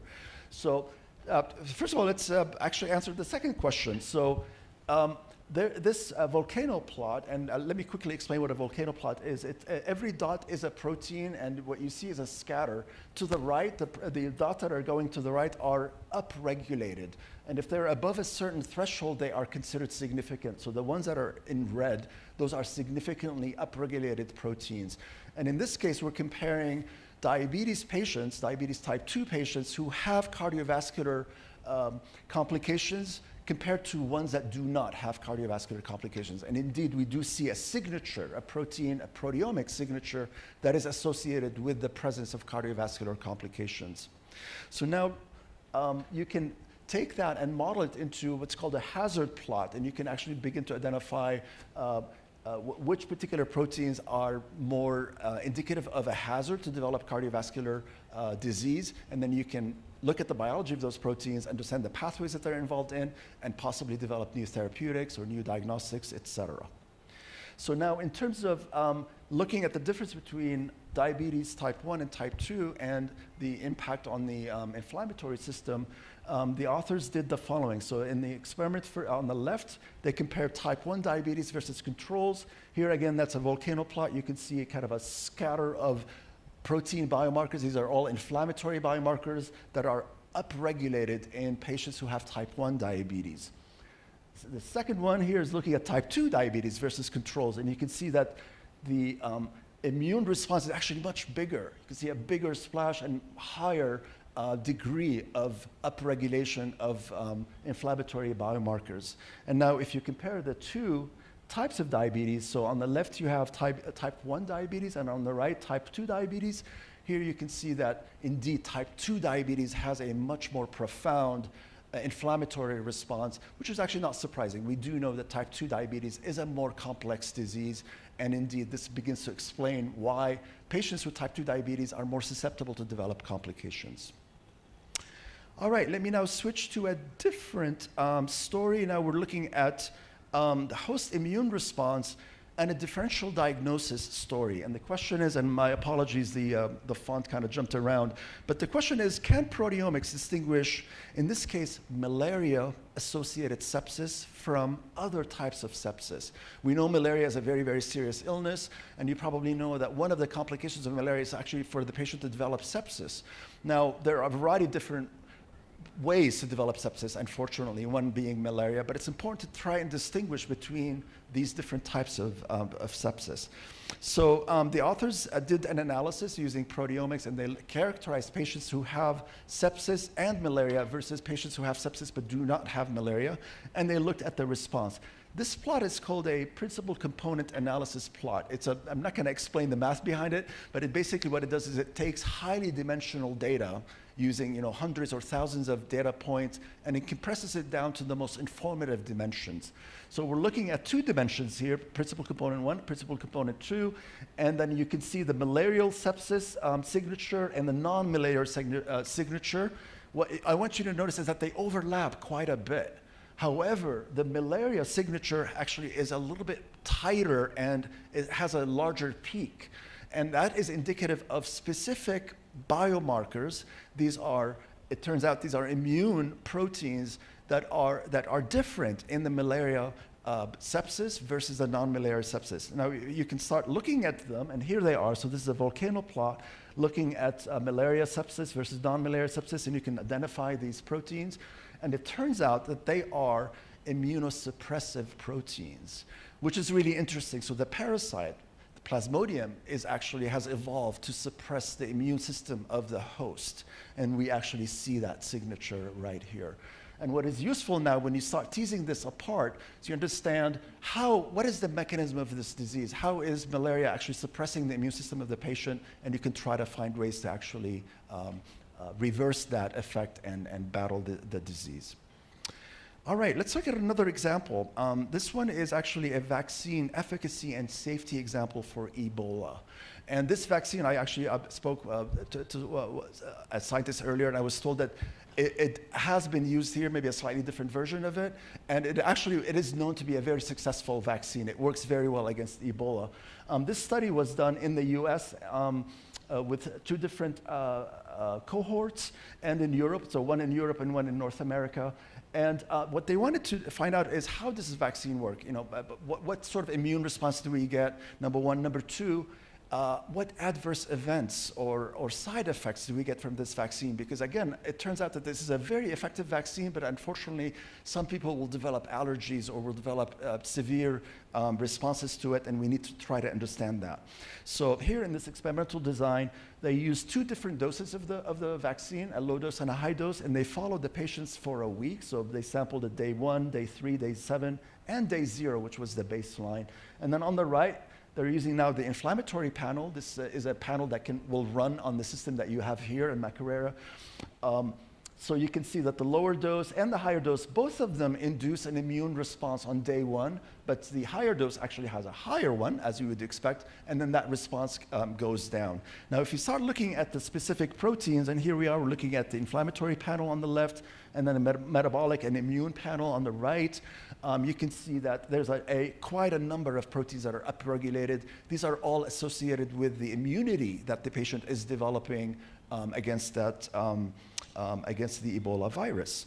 And now the second part of the story is looking at adverse events. And what they found is that the various adverse events or side effects that are reported by patients, such as fever or headache or fatigue or myalgia, arthalgia, are all associated with specific protein biomarkers. So every place you can see a yellow or orange arrow that points to a protein biomarker that is significantly associated with that side effect. This is really useful because then you can start to explain why these side effects are happening and try to find ways to get around them, and kind of titrate the level of the dose, because that was the other thing that they were doing, of course, is looking at high dose versus low dose, because when you develop a therapeutic or a vaccine, you want to look for the lowest, most effective dose that does not have side effects. And so that's what they're doing here, and that's how proteomics was used in this study. Let me now move to the last example that I have. I think this is proteomics in cancer detection and screening. This is a beautiful story. It's a research story, not a diagnostic test yet, but it is on its way to become that. This was done in Sweden, and the goal was to develop a panel of proteins, plasma proteins, that can detect up to 12 different types of cancer. The study design is shown on the right. I won't go through it in detail. This paper is published in Nature Communications, so I invite you to take a look at it. But they characterized patients who have 12 different types of cancer, compared them to controls, and generated signatures, proteomic signatures that are unique for every type of cancer. And so on the left, you can see 12 different types of cancer. Each one of them is surrounded by a signature of specific proteins. And one thing you notice that all the cancers are unique. There's only 2 proteins that are common between lung cancer and colorectal cancer. Otherwise, they're all very unique. And then on the right, you can see rock plots that demonstrate the specificity and sensitivity. The performance of this panel, which is 83 proteins, by the way, is incredible. It can detect up to 12 different types of cancer from a blood draw, just simple plasma test, and incredibly specifically and with great sensitivity. So with that, I'm going to conclude. I know I only give you a handful of examples. As Ola said, there's over 2,600 publications now using Olink in a variety of different diseases. Please take a look at it. If you go to Olink Insights, you will find a lot of those references. And one thing we like to say is that proteins speak louder than genes. So if you're doing genetics, if you're doing genomics, it is really time to jump on and start doing proteomics. We've made it very easy for you. And we're very proud of what we've accomplished. And with that, I thank you. And I'm going to show the Olink Insight ad again, because I really want everyone to take a look at this website and make use of it. So with that, thank you very much. Dr. Tarif, you spoke a lot of medicine. Say it to a P5 child, simply told. I'm sorry, I don't understand. Say it to a primary 5 child. Yeah. Simply say. Simplify it. Well, so as Ola said, we're made up of proteins. And we're born with our genome. You're born with your DNA. Your genome does not change throughout your life. It's fixed. So as you get sick and as you get healthy, your DNA does not change. You need to look for something that's dynamic, that follows your health. And measuring proteins in your blood is that. It is a dynamic biomarker that actually moves at the rate of health. So by measuring proteins in your blood, we can actually detect the state of health. There's a lot of research still to be done. That's why we brought this instrument here, so that you can do discoveries and you can publish. We're really barely scratching the surface right now when it comes to proteomics. Proteomics right now is, I would say, at the same level as where genomics was in the early 2000s. So we have a ways to go. You have a lot of opportunity to discover and to publish, and we encourage you to do that. Thank you. A round of applause to Dr. Tarif. Thank you for that. What really surprised me is you can get a very little amount of blood and you're able to study different proteins and study different cancers and how they work. And you can get results in record time, right? It doesn't have to take a week. It's 2 days. Imagine, wow. Great work. Thank you very much, Ole and Dr. Tarif. For that, I'm sure we are understanding something. Are we? Let me give an opportunity to 2 people to ask a question. Just 2. A question, when the class is not asking questions as a teacher, they have either understood everything or have understood nothing. So I'll give an opportunity to two people to ask questions. Yeah, thank you very much. I want to ask a P5 question. Proteins are products of genes, is that right? How do proteins change when the genes are not changing? Okay, Dr. Tarif here. Sure. So you're absolutely right. Genes code for proteins.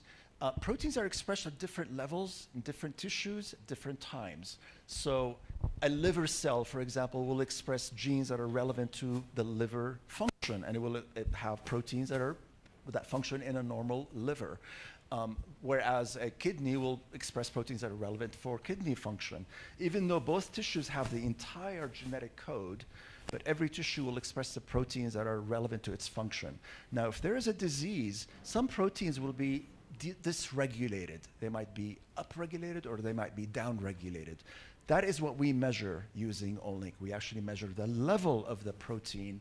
Whereas when you do genomics, you're actually sequencing the gene and trying to identify mutations and things like that. And then, when you're done with your genomic sequencing, that's all you need. It's done because it doesn't change. Okay? That answers it, right? Okay, another question. I said two questions. Okay, there is someone who wants to ask.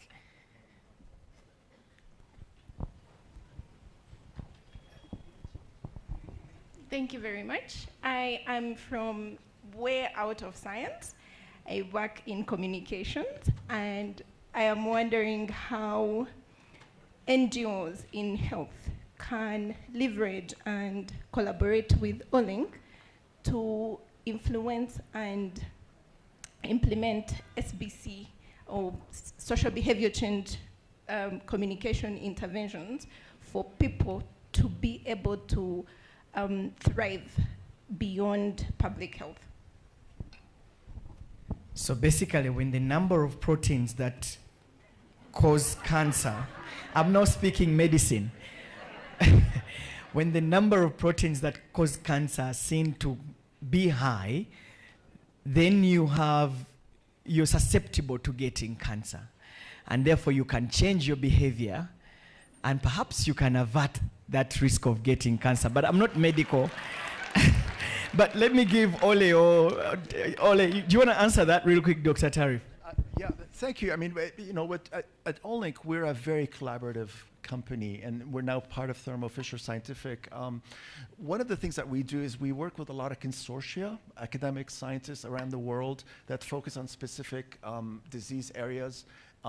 These are nonprofit organizations. So, for example, in neurological disease, there's a consortium called the Coral Consortium, and we work with them. We support them in a variety of different ways. They have meetings. They collaborate. They pool samples.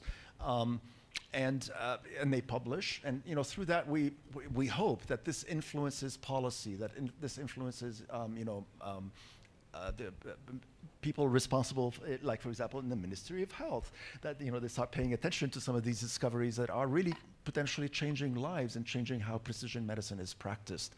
So it does take time for scientific discoveries to translate into medical practice. Just remember, when you go to a doctor and they do a test or they do a procedure, that procedure, that test had a whole bunch of development work behind it that you're not aware of. That's the work that we do, the scientists. We do a lot of and that you do. You do a lot of discovery and validation before it actually becomes medical practice, and hopefully it helps society, and it makes people live better. I hope that answered the question. You did absolutely well. Another round of applause to Dr. Tarif. This is interesting because people have been traveling. You've heard of people who travel out of the country to do just their tests. They go to Thailand, so they do a general body check, even when they are not sick. So they take blood samples, urine samples, and they're there and they test everything, lipid tests and everything.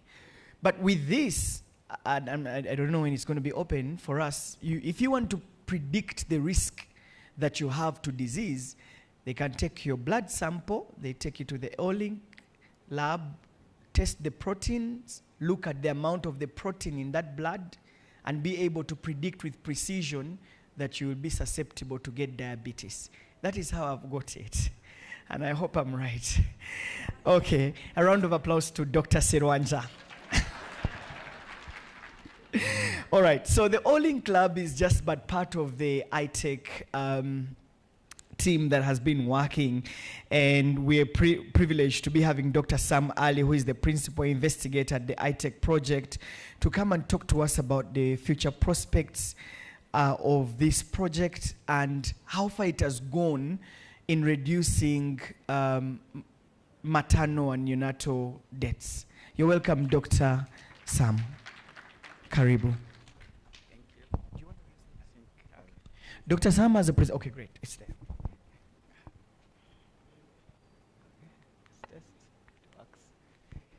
Thank you, Solomon, and thank you all for making it to this very special event. I just want to start with this. When you look at this, the distribution of stillbirth and perinatal complications across the globe, you see that this is, you see that the greatest burden is in the sub-Saharan African setting, where you see the red zones. And Wellcome Leap looked at this as a global urgent need to address, and they committed a huge amount of resources, I think $50 million program or initiative to address this problem. And I must say that we are very lucky to be the only group from Africa or research group from Africa supported to be part of this initiative. And it's through this initiative that we managed to establish this Olink Lab. And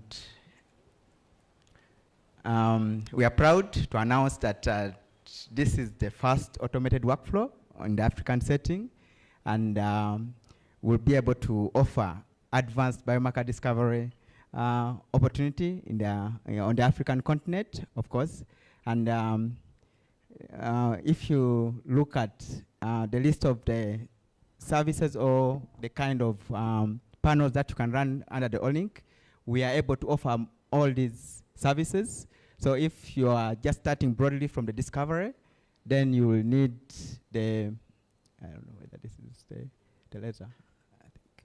Okay, so you will need the reveal and explore when you're coming broadly, but there are also disease specific or customized panels. That's the target, the flex and focus. And then I think target 96, it's also still part of the discovery platform, and you can do basically what you can do with the Explore panel by running a number of multiple target 96 platforms. And we are proud that Makerere University is now able to offer these services to researchers in Uganda, across Africa, and globally. I think Prof hinted that most of the times samples were shipped abroad, but, okay, sorry. But we made this possible that now you can do the research from here. You don't need to send samples to Europe or in the US. One of the common questions we've been getting from different clinicians or different researchers is this platform only for pregnancy? And the answer is no. This actually has wide clinical application in all disciplines. And if you can see here, there's quite a lot that you can do with this platform. And as the iTECH project, we are basically focusing on, we are testing new biomarkers or new signatures that we can use for risk stratification of pregnancy complications such as stillbirth, preeclampsia, fetal growth restriction, and gestational diabetes mellitus. So there's really a lot that you can do with this platform in any discipline, and this is really what we wanted to emphasize to you. So, of course, the next question is, can this lab produce reliable results? And this was results from the comparison of what the lab, what you can achieve, the quality you can achieve here, and the reference lab in Sweden. So as part of the Olink group, for you to be a certified service provider, you must demonstrate that you can achieve similar quality to their reference lab in Sweden. So we're able to run 7 kits, that's 2 target 98, took 2 target 96 panels, and then 5 target 48 panels.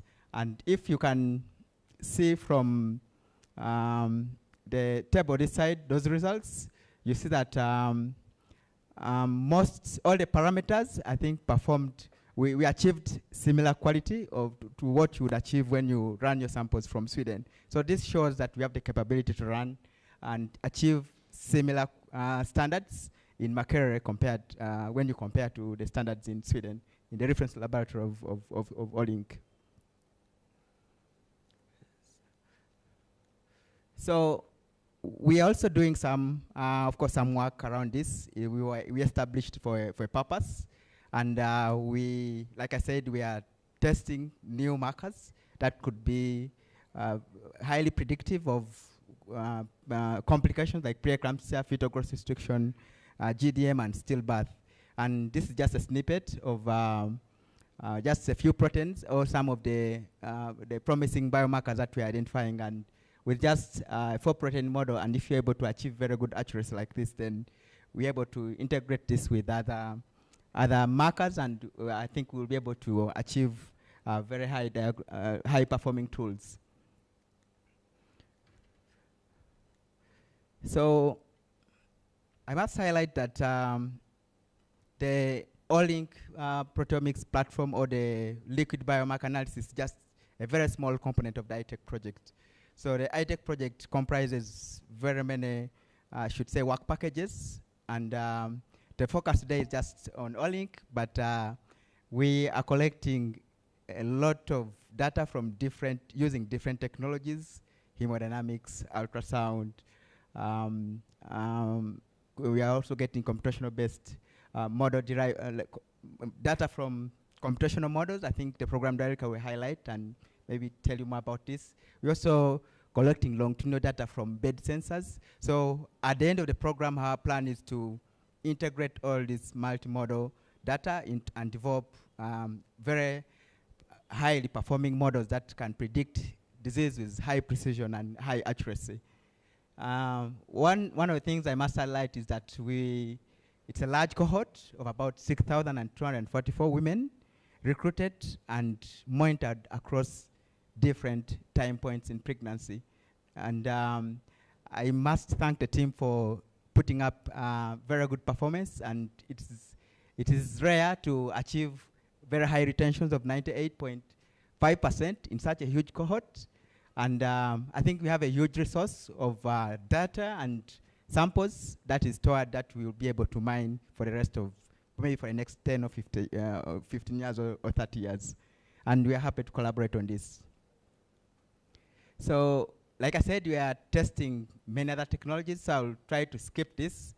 This is probably just an AI technology or an AI algorithm that we are using to determine the gestational age of the woman when they present for antenatal care. And this is one of the major problems in our context.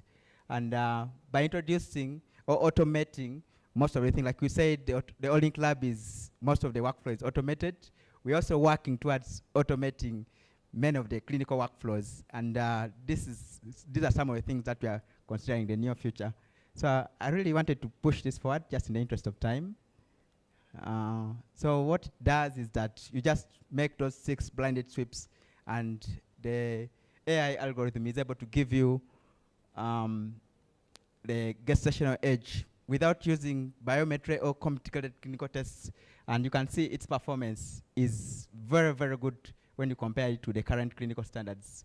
For instance, we just stratified it by the different gestational age bands, like in the first trimester, second trimester, and third trimester. And you can see that from this side, that's the last column, you can see the precision you can get with the AI compared to the current standard of care. And I think this is going to be a game changer in our setting. So, of course, behind this, there's been lots of great minds or great brains around this, and this is the team that we are working with on this project. And I cannot say that this would be possible without the site teams. I think we have an exceptional team, which has been,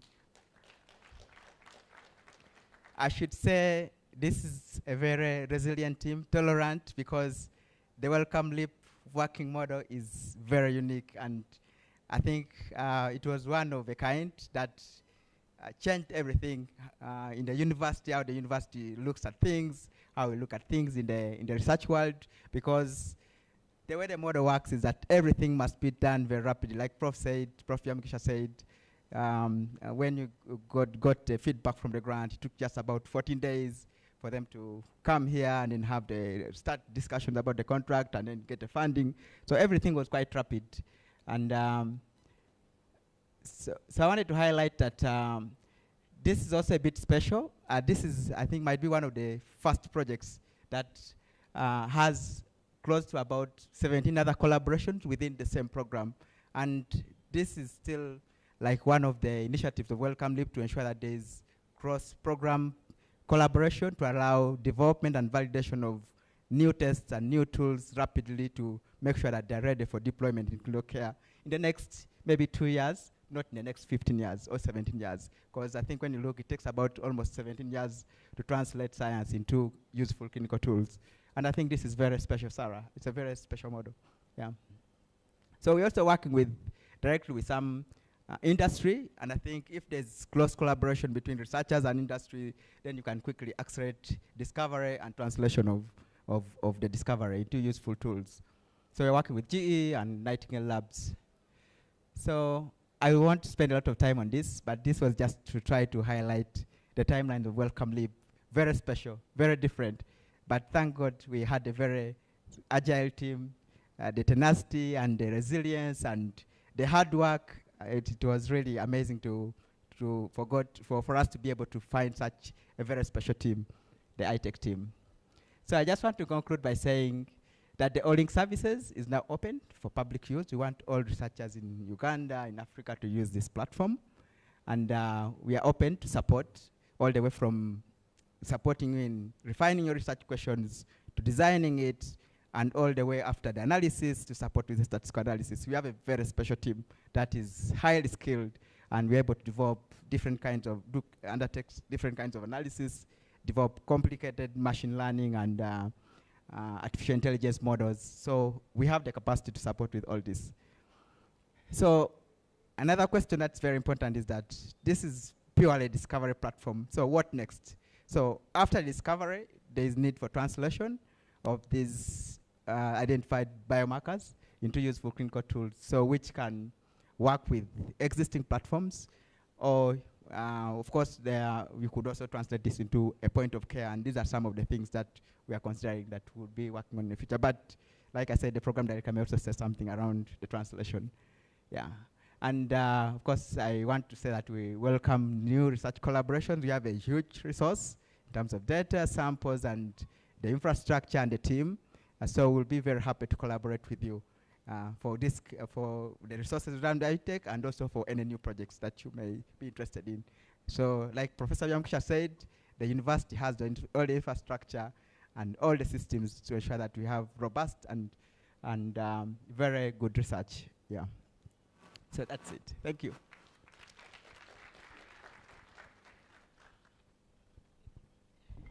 Dr. Sam, ladies and gentlemen, let's give him another round of applause. Thank you, Dr. Sam. You can have your seat. What I gather is that this is a research lab, and it will drive innovation. You want to come and study proteins, you come and study them.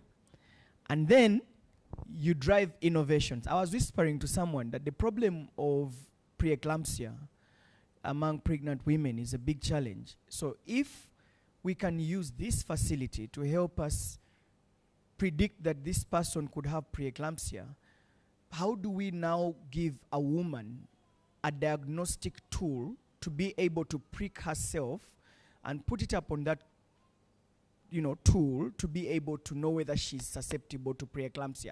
And that requires research and innovation. And the lab is here for you to innovate, right? Yeah, thank you. I am understanding. I want to invite our keynote speaker today, Dr. Sarah Stock. Dr. Sarah Stock is the programs director at Wellcome Leap, to come and speak to us. Dr. Sarah, karibu sana, you're very welcome. Do we have Dr. Sarah's presentation ready? Oh, you have it here. Okay, you're welcome, ma'am. Thank you. Please.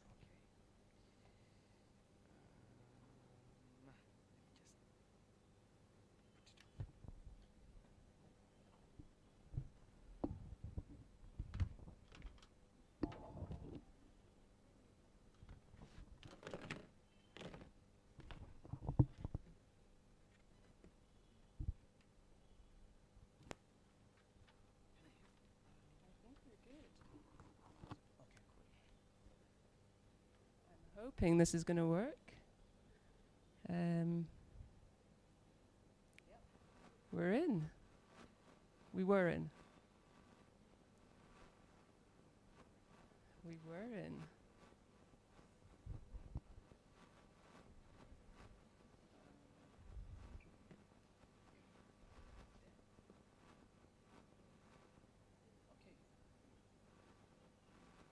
Let me put this down a second.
The pointer will work?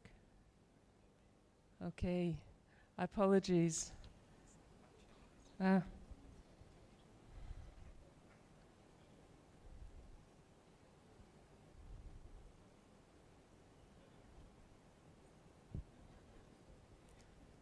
Okay. I think we're there. Thank you, everybody, for bearing with me. I'm Sarah Stock. I am the program director for the In Utero program. And In Utero is a program about stillbirth. Every 16 seconds, a child dies from stillbirth. That's more than 2 million deaths every year. I'm talking here about when a baby dies in the womb, in the late stages of pregnancy, so after 28 weeks. And these are the child deaths that we don't talk about. They're the ones with stigma around them and preconceptions that they're not preventable, which just aren't true. If we look at stillbirths after 28 weeks gestation, 93% of them are potentially preventable if we had better ways of detecting problems in the womb and we could deliver babies at the right time before they came to harm. Only 7% have life-limiting genetic or structural problems. So these are deaths that we should be trying to prevent, but they've been largely ignored in the way we talk about them, but also ignored in research with chronic underfunding. So perhaps it's not surprising that we've had little change in antenatal care or antenatal practice in the past hundreds of years. And wherever you are in the world, this is the mainstay of antenatal care. In 2025, we still assess how a baby is growing and developing by putting our hands on the bump, by measuring with a tape measure.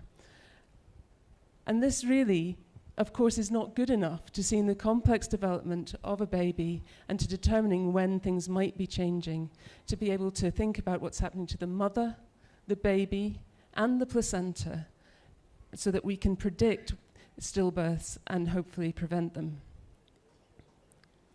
We built the In Utero program to harness urgency around a global problem that needs focus and attention to change. And we've talked about the speed of Wellcome Leap. The mission of Wellcome Leap is to drive health care breakthroughs in years, not decades.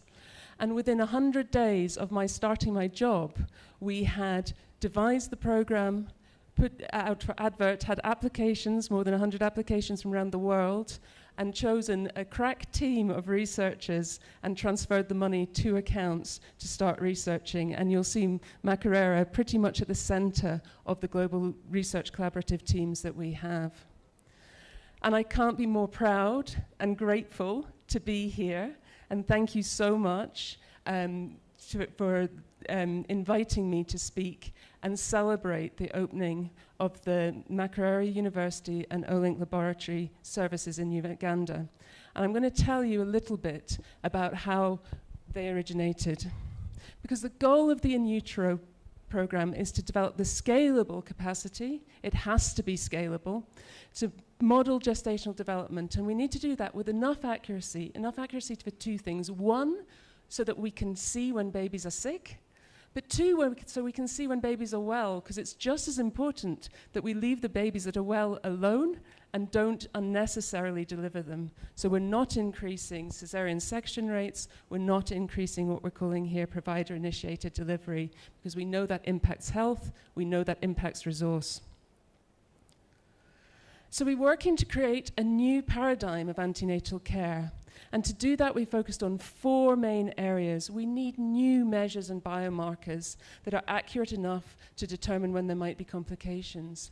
We need to bring those together for predictive models of gestational development.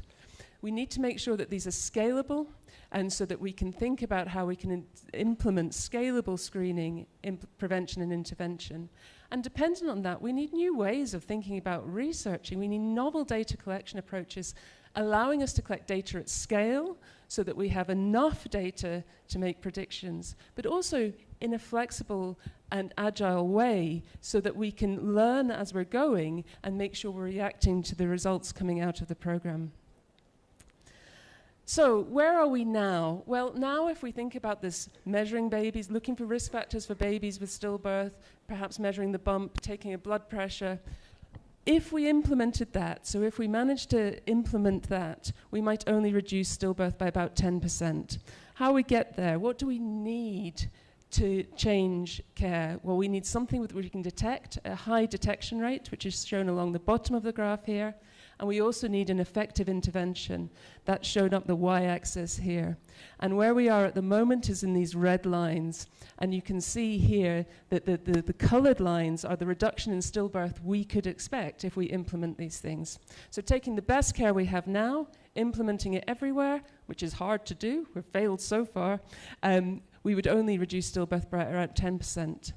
In order to be up at the 50%, which is the green line that we really want over on the right, we need to vastly improve our tests. We need to be able to detect in around 90% of cases. And that's imagining that we're keeping our interventions about the same. So imagining that if we can recognize a problem and deliver that baby from a harmful environment, we'd reduce stillbirth in about 60% of cases. With the science that we're doing, we hope we will eventually be able to find ways of risk reduction as well. And if we have effective risk reduction and can improve the number of babies that we can reduce stillbirth for at more effective interventions, we can also reduce our detection rates. But this was the analysis that we did, which made us think this is possible. We could be getting to 50% reduction in stillbirth. How are we going to do this and demonstrate it? And just a point of why we're concentrating on antenatal, before labor. It came from studies, and this is one of them here, that start to look at what are the reasons behind stillbirth. And we know that they're many and complex, including some aspects of care. But if we trace back to the underlying causes, they're actually very similar, whether a baby dies before the onset of labor or whether a baby dies in labor. And the things that make a baby vulnerable to problems in labor are similar. We have maternal or placental causes. These are the things we've talked about. Preeclampsia being one of the problems, fetal growth restriction, the placenta not supplying the baby enough nutrients or oxygen. Acute causes, bleeds or infections. And we then have still about 20% of stillbirths. If we look very hard, we still don't know the underlying cause. And I think what's really keen to show here in the percentages here, how small the number of babies are that die from fetal abnormalities or because of a low oxygen around the time of birth. The main causes are ones that should be within our capability to recognize early and change the course of. So how are we going to do this? This is our paradigm of care. If we think about things, well, I'll walk through from the top. The first thing we need is risk stratification. And to be scalable, these need to be tests that can be taken and results given in the community. And that's to predict the things that we know cause stillbirth. About half of them, the fetal growth restriction, preeclampsia, gestational diabetes. The second thing we need is for those acute and unknown causes. There we need high-intensity surveillance at home, which can act as early warning systems and allow recognition of developing or unexpected complications. And if we've got these early warning systems, then we need to have systems in hospital which allow us to accurately distinguish between those babies with critical oxygen or nutrient compromise who need delivery right away, to those that could be watched and wait, to those that we can say, everything is okay, pregnancy can continue. And it's only if we have these three components working together can we demonstrate a reduction, that we have the potential tools to be able to reduce stillbirth by half without increasing unnecessary provider delivery. There is a fourth thing, of course, that we want to do. We want to be able to recognize risk and change that risk, either by doing the things better that we know work. Relatively simple treatments like aspirin can reduce preeclampsia by half, but is very poorly implemented. Unless we can identify women correctly, this is going to help us do the simple things that we know can change the course of disease. So where does Team Ali and Makerere University and then the iTECH team come into this? Well, they are kind of unique within the program because they've been able to demonstrate the ability to test these technologies at scale, to flex and add in new technologies, and to be able to start to be doing complex modeling now to be able to understand what are the best combinations of tests that we could use to predict stillbirth and change care. And I'm going to walk you through one example of each. The first one you should be well versed in now. How might we think about getting to risk stratification in the community? Perhaps a point of care blood test, or perhaps a self-collect and a home blood test. Well, to do that, we needed to study many, many proteins, and we used the Olink platform. I don't think that's a spoiler for you. Some of the original work came from Cambridge and a large existing cohort that they had. They took samples from a cohort of 4,000 women and at different points in gestation. And then they studied these proteins to see differences in babies that went on to develop the complications. Here I'm showing fetal growth restriction, which is one of the biggest associations with stillbirth, compared to women who didn't go on and have fetal growth restriction, who had normal pregnancies. You can see in the plots, you've seen many of these plots, that there are differences. But it's not enough for a clinical test just to show that there are differences. You need to be able to take those and do the analysis to create clinically useful prediction models, ideally with as few proteins as possible, so that you can think about how to change and implement them for scale.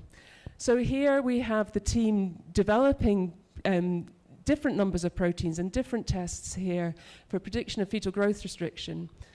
But that's not good enough either. Because what you do if you do proteomics, if you test many things in one population only, is that you tend to be over-optimistic. You tend to make the data fit what you want to see.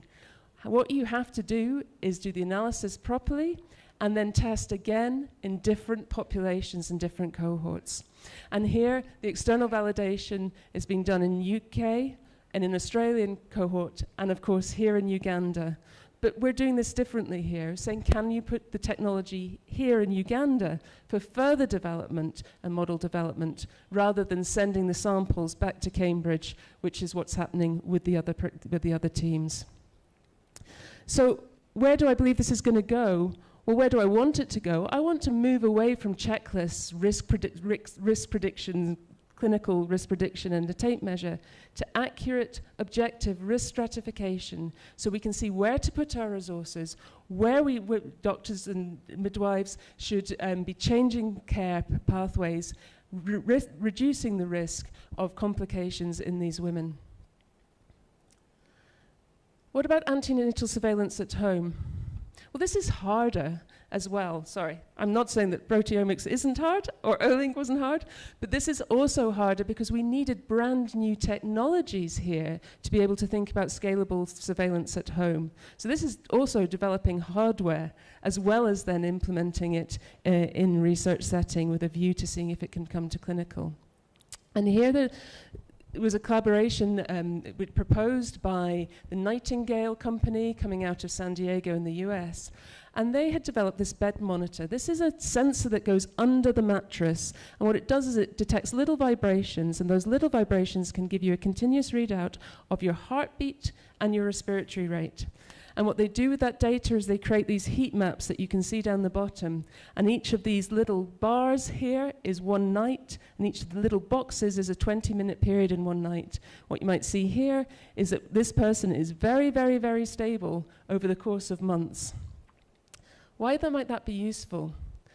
Well, one of the things, these are data from 4 different people. You can see that most people are actually here on the panel on your left, you can see that most people actually have a fingerprint of their heart rate or respiratory rate. It's very stable there.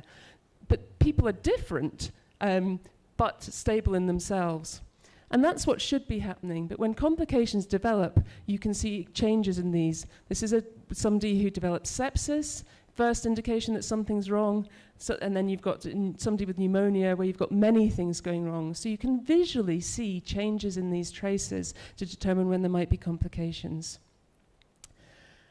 And we have deployed this Nightingale bed monitor, first of all, some tests in San Diego, but they weren't really able to recruit that many women easily. Also in the United Kingdom. And then it was Sam that said, we would like to try this here. We think this might be valuable and we think it might be scalable.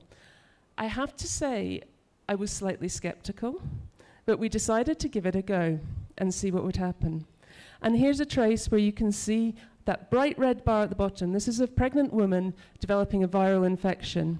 And the screen of our faces is us in real time. I don't think you're going to be able to see it, but the screenshot date on the top and the date of the last entry there are the same. We are in 3 different continents looking at a patient in Uganda's trace and discussing what it means. I think that's pretty phenomenal. I think this video may not work, but it was a video also to show how the team educated us on making sure that we were addressing disparities at the outset of research, that we were not going to be biased. And one of the problems that Sam pointed out was that if this was something that was going to be scaled to those populations that most need it, then it needs to be working not just in urban populations, but also in rural populations.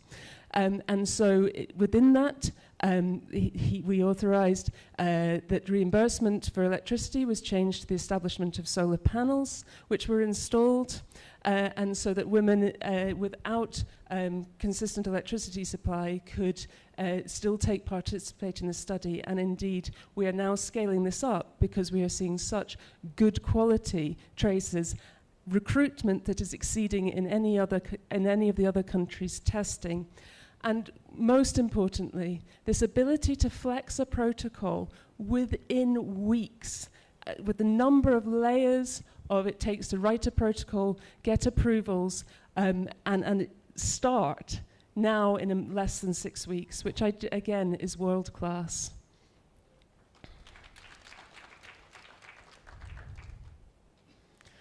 And finally, we've got to be able to do something with this information if we recognize risk. We've got to be able to say, is this baby one that's compromised? I've worked most of my life in a fetal assessment unit. I now want to change the name to a maternal fetal placental assessment unit because it's so important that we think about all three, the mother, the baby, and the placenta together. But that takes some pretty complex modeling and some pretty complex techniques. But we're now doing this with techniques coming from different countries where they're looking at imaging biomarkers, so things that we can get from ultrasound, but moving away from the low sensitivity, the non-specific tests that we have, just looking at size, moving away from size-based assessment to looking at function, seeing whether we can get an idea whether the placenta is functioning well enough, see whether we can see whether the sufficient oxygen is being transferred from the mother to the baby. And one of those in particular that I want to highlight that's just up and coming is a computational model so that you can take normal ultrasound measures and predict the actual oxygen value in the umbilical vein which supplies the baby. Makerere and iTECH have the data to be able to test that and see if it is predictive of stillbirth. Extraordinary quality, extraordinary timelines, and extraordinary agility. And I am so grateful, looking at all of you in the white polo shirts, for enabling this, for teaching us how to do this well, and enabling us to go forward.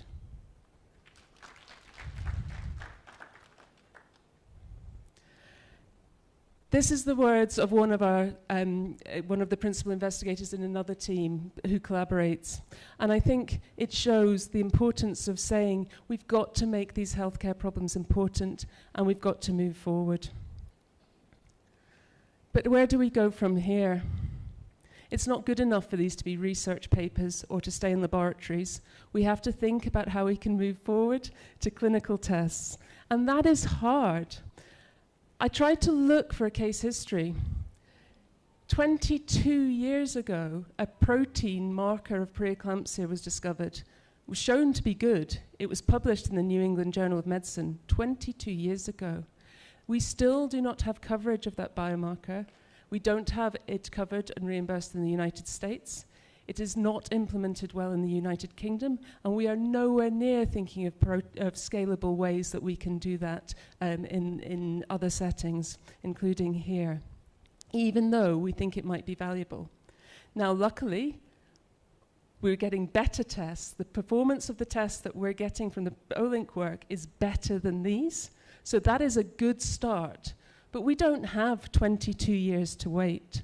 So this is where we are thinking now with Wellcome Leap. What do we need to do? We need to be able to use quality data sets to model what most likely to be effective. And then we are now looking for partnerships for accelerated transition, to be bringing in, layering up multiple forms of evidence that are needed to address translation, implementation, and access at the same time. So what does that mean? It means finding test beds who we can work with, where we can, and funders that we can work with as well. This is going to be another kind of collaboration, where we can generate evidence and show feasibility, not just for regulatory requirements which are going to be needed, not just of clinical utility, but also of user experience, of health economics, stakeholder engagement, how they can be scaled, what's needed, and making sure that we're not promoting inequalities in the research that we do. So we're thinking about feasibility starting next year, scale up a year or two after that, with a view to getting evidence that can get into guidance and commercialization and tests available and scalable within 5 to 10 years, not waiting another 22 years. And if we do, I think where our modeling is now, we think we can achieve about a 40% reduction in stillbirth. But there's a long tail to that. Stillbirth's a leading indicator of a quality maternal health system. It means less maternal morbidity. It means less maternal mortality. It means less childhood illness. It means less baby deaths. And it also means improvements it has benefits for the economy. For every $1 invested in maternal health, there's a $20 economic return. And I think this is where we need to be going next. But thank you. I think Makerere, I'm stood here. We build for the future. I would like to say thank you to the iTECH team, all of the administrators, all of the support behind that who've enabled us to do this, because I think we can get there. Thank you.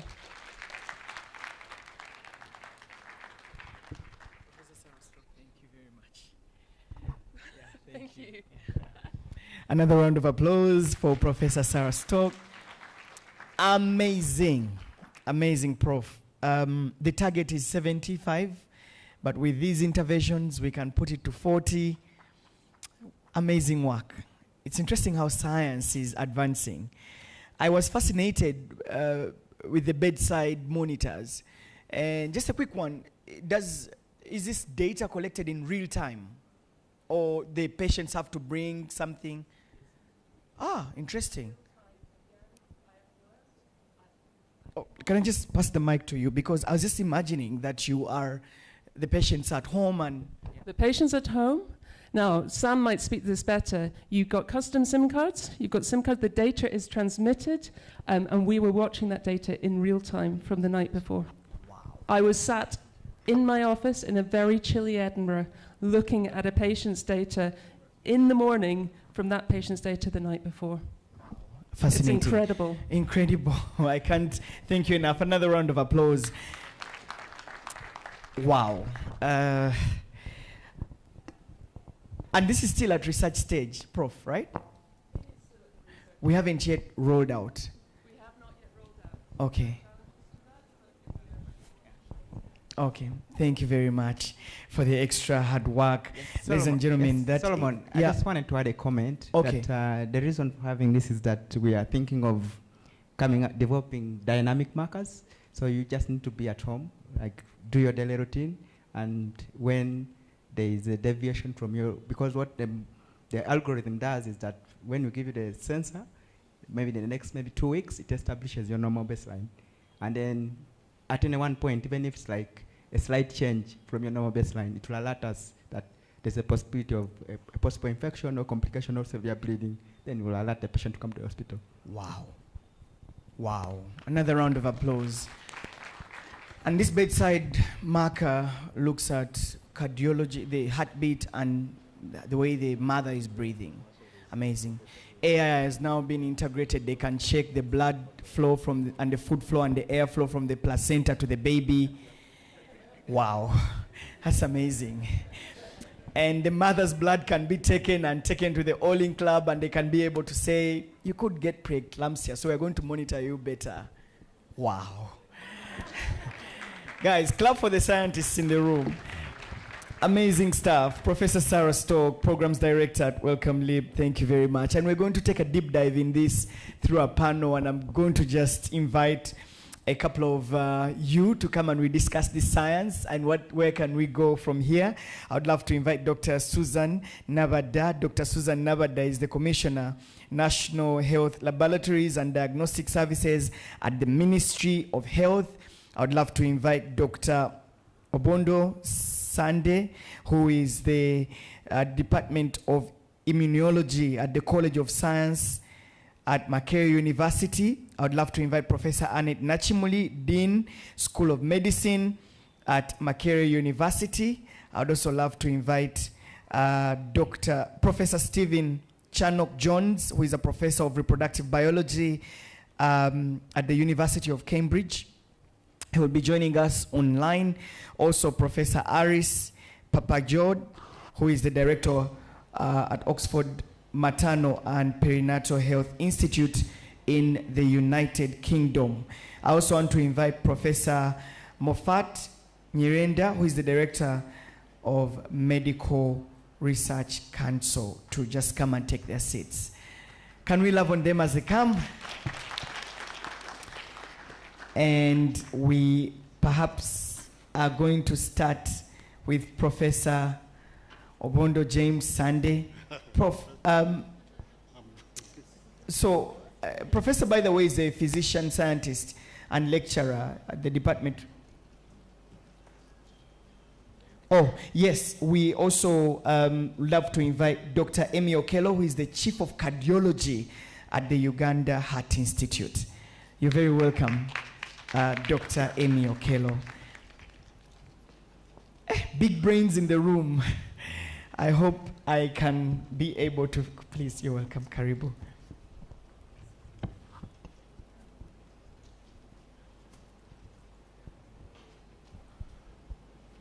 So perhaps let me start with Dr. Sande. Dr. Sande, you are a physician and you've done really great work in immunology and proteomics, and this was one of your vision.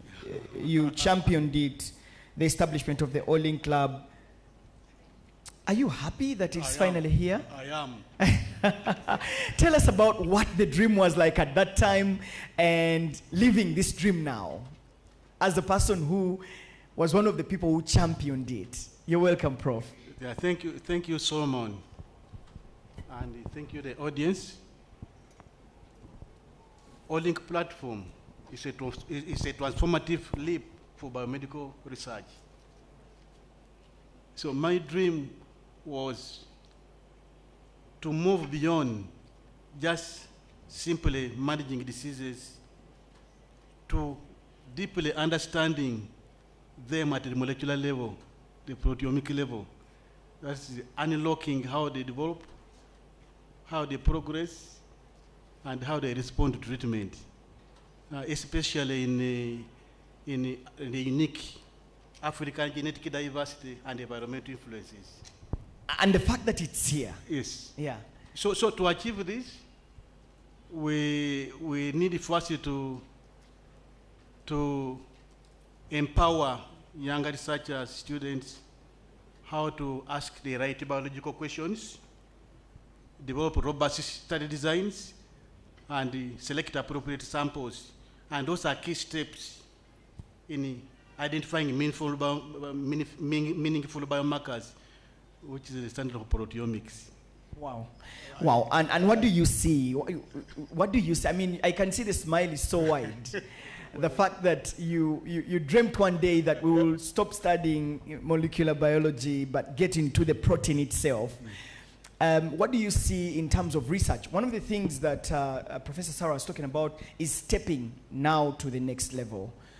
What do you see in the near future in terms of research so that this moves out and it goes to the people? Oh, so I see a great future.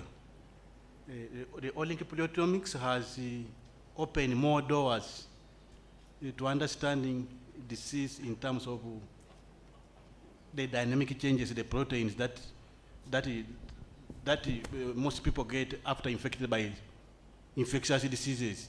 So I see a future in which we should be able to discover biomarkers in emerging and re-emerging infectious diseases, and the current diseases that we have that are chronic, like HIV, tuberculosis, malaria, and helping younger researchers to develop capacity at home that is homegrown for innovation and advancement of health and medical practice. Let me say that I really celebrate this dream. I celebrate with you. Can we clap for him? He was one of the people who really dreamt for this to happen. Professor Nate Nachimli, it's good to have you as well. Prof, you really, you did seminal work in maternal health.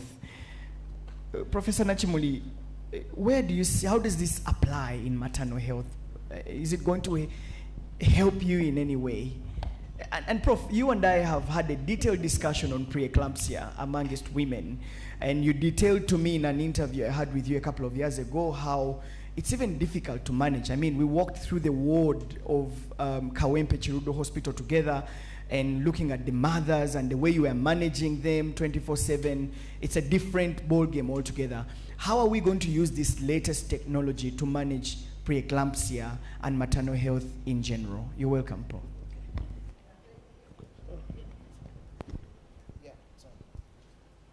Hello? Yeah. Okay.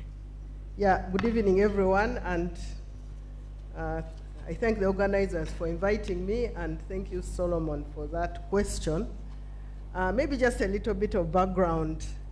As a clinician scientist and obstetrician working in Africa, it's really been a great 15 or so years of researching about some common causes of death in women and their newborns. But in particular, I focused on preeclampsia, which I know some of you may not know, which is a form of hypertension that comes for the first time in pregnancy. But I remember starting out 15 years ago. It was the time when biomarker discovery was beginning to happen, which was really informing the scientific community that the better how preeclampsia comes to be. Most of you who went through medical schools years before remember many people would say this is a disease, the cause is unknown, and of course there were so many theories that were being put forward as to why the disease comes about. So venturing into research at the time when these discoveries were happening was an exciting moment.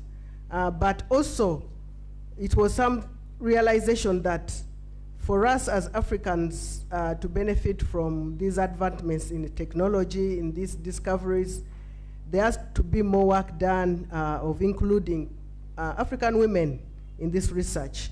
Most of the research that had happened up to that point was mainly in the emerging, in the already well-developed settings or the global north. So I wanted to give that bit of background. So I started out really trying to investigate genetic associations of preeclampsia. And to me, I thought that was going to change the world forever. But as Tarif said, and I've had this before, proteins speak much louder than genes. Soon I was being bombarded. I had very interesting discoveries of genes that were associated with preeclampsia in Africans, and these were never been seen before, and they were very unique in our setting. But the question was always like, what next? Now I was like, now what do I say? What am I going to do to the genes right away so that we see? Because there's a big need to see these results translate into practice, into policy. So fast forward, with time I started taking on other work that required looking at biomarkers, especially those related to placental origin disease, which we know is usually the most severe form of preeclampsia. And at that time, it was not like we're reinventing the wheel. Many of these suspects already are known. So we set out to characterize this better in African women here on our very own hospitals, Molago, Kawempe. And we've been able to add to that literature of knowledge to show how these biomarkers are not only associated with these diseases in our setting, but actually there are some peculiarities, some differences. For example, we generally seem to have many of these higher levels, even at baseline, than other settings. And so we are looking at these biomarkers more to try and identify those we can use to predict disease, to predict which women will get preeclampsia, because it's important to know which woman is at risk, and I think this has been mentioned by Sarah and others, that risk stratification is very important for some of these diseases, because you get to know who is likely to get, but also plan either to intervene or to take them to settings where you can care for them appropriately. The other thing has been around trying to improve the diagnosis of the disease. Preeclampsia continues to kill most women in this setting, even when we improve the healthcare systems. And there are big challenges about how we diagnose it. Even where we diagnose, sometimes we tend to overdo things because we are not sure. So when we are not sure, then we become overzealous and end up with a lot of preterm birth, which then become a problem. So we, as the Olink facility has been really timely. It's making us, first of all, validate some of the biomarkers, the proteins we've known, but also it's an opportunity, and I'm already a happy user of the facility, to discover even more biomarkers which would not have been seen in other settings. So we are really driving science, we are moving quickly, and who knows, soon we shall be driving this through the pipeline of R&D and actually also discover better diagnostics and probably even better therapeutics for preeclampsia. Yeah, thank you very much, Professor Najmuni. So Professor Sarah was looking at a target of about 40% if we bring in all these technologies on board, but I mean, I'm happy to hear that you are now taking advantage of this. Your colleague, Professor Steve, is also online. Professor Steve, thank you so much for staying. I don't know what time it is where you are, but it's so good to have you, Professor Steve Charnock-Jones. Thank you so much for joining us. Professor, yours is studying reproductive biology after the seminal work that you did on studying the placenta and how it connects with the baby. And this is, you know, this science is already being used in the United Kingdom. What has been the experience using it in the UK, and how can we advance it here in Africa to reduce on maternal deaths and neonatal deaths? You're welcome, Prof. Okay, great. Well, thank you very much for the introduction.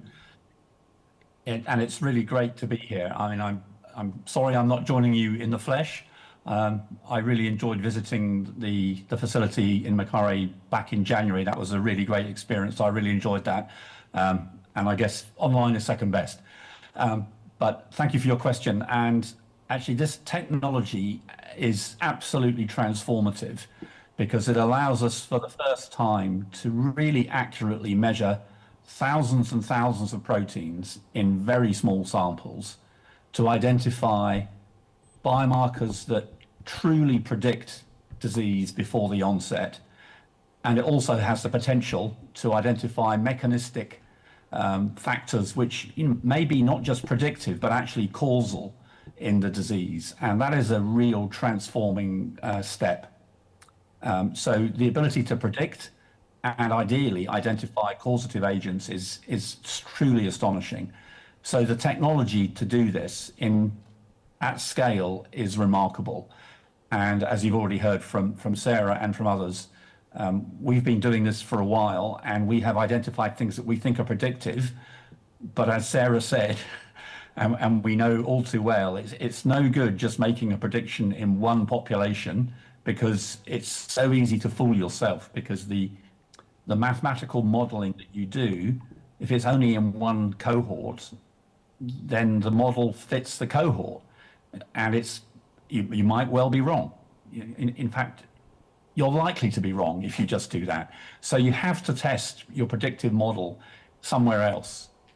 And it's great for us to collaborate with Sam's team to test the predictions that we make in a completely different cohort.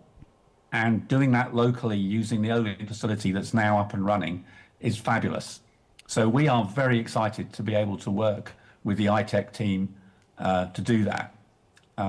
It's critical for us to validate what we think we found, because we could be wrong. But if we're right, then it means that the predictions that we can use in Cambridge will also work in Kampala.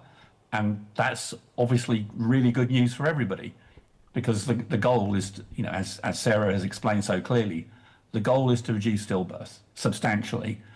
And that requires a big effort from lots of people in lots of places. So it's great that we can work with the iTECH team to test our models in a completely different population. So very excited to be working with them. I am as excited as you hearing from scientists, and a round of applause. Thank you, Professor Steve. Professor Harris, thanks for joining us. I heard earlier that you are in China. I don't know it's you or Steve is in China, but thanks for making time, Professor Harris.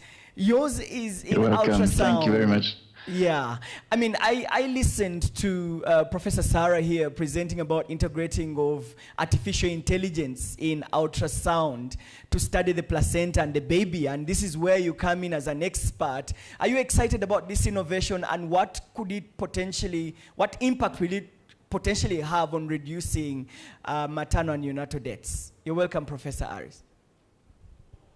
Listen, thank you, first of all, for the kind invitation and for a thoughtful question. You know, there's a few things we need to think about when we consider maternal and perinatal health.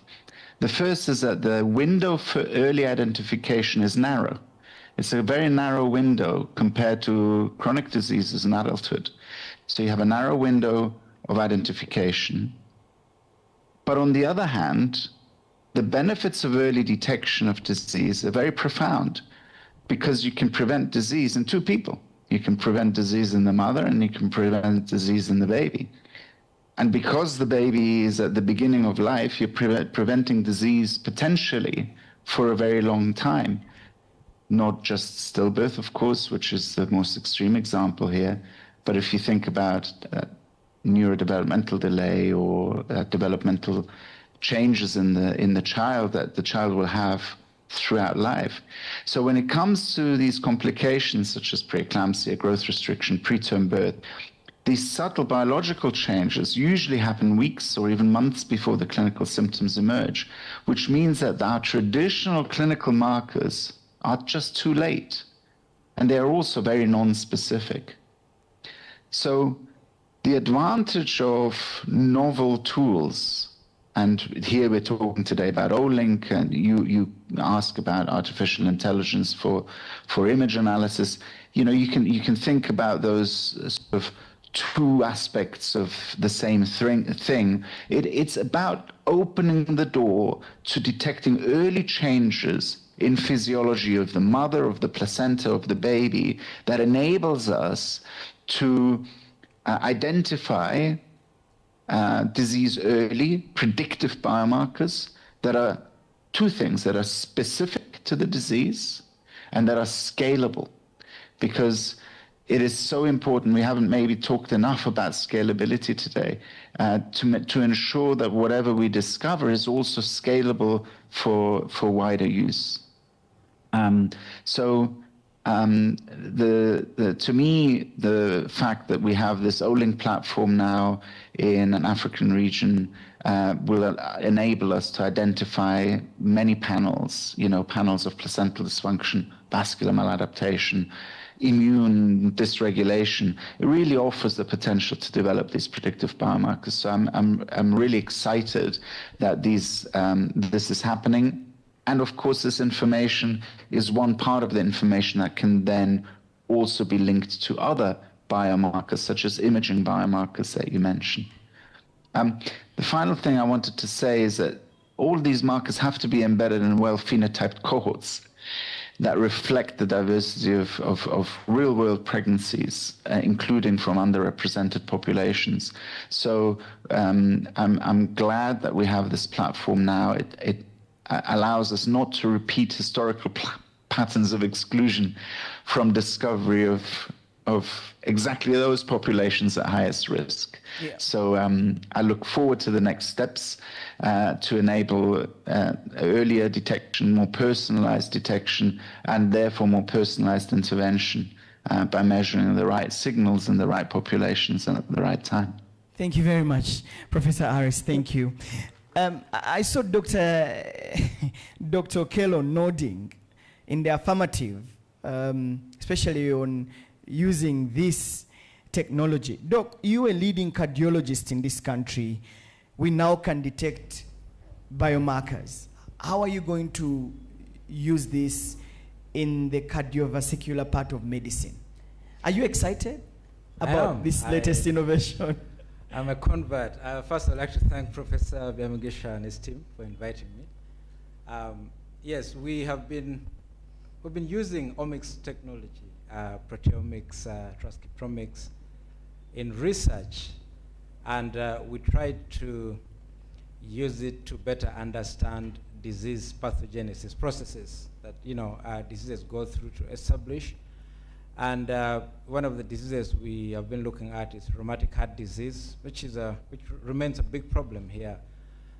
And there's an early stage. It starts with rheumatic fever, and rheumatic fever is difficult using the clinical tools that we have to diagnose. And so we went into omics technology, and were able to identify. We used SomaScan, which is the other platform that works like Olink, but I've seen that Olink has some differences.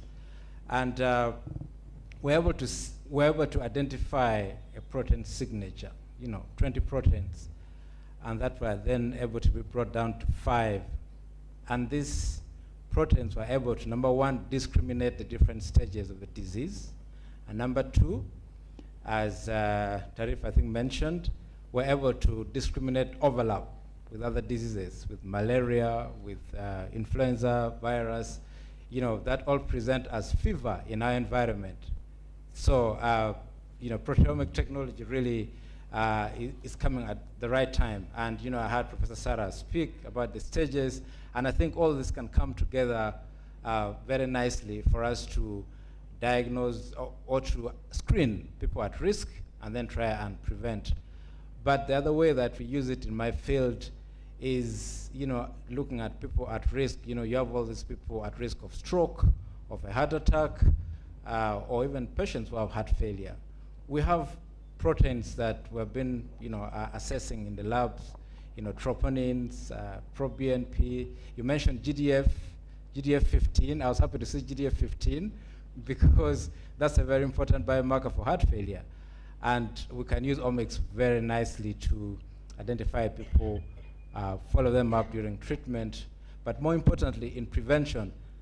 Many people seated here have prediabetes, they have atherosclerotic cardiovascular disease, so it goes beyond just the maternal fetal health issues that we're able to use omics to actually say, hey, you need to do something more. The precision medicine comes in very much in people who are at risk, who have some process going on, but genetics is just not enough. And now we're able to study this protein milieu and say that, hey, we're able to see an uptake or an upregulation in the proteins that are associated with a certain disease, and we're able to do that. So a very exciting time, Solomon. I'm excited as you are, and all of us. And maybe perhaps that will go very far in treating rheumatic heart disease. Thank you very much, Dr. Emily. Dr. Nyirenda,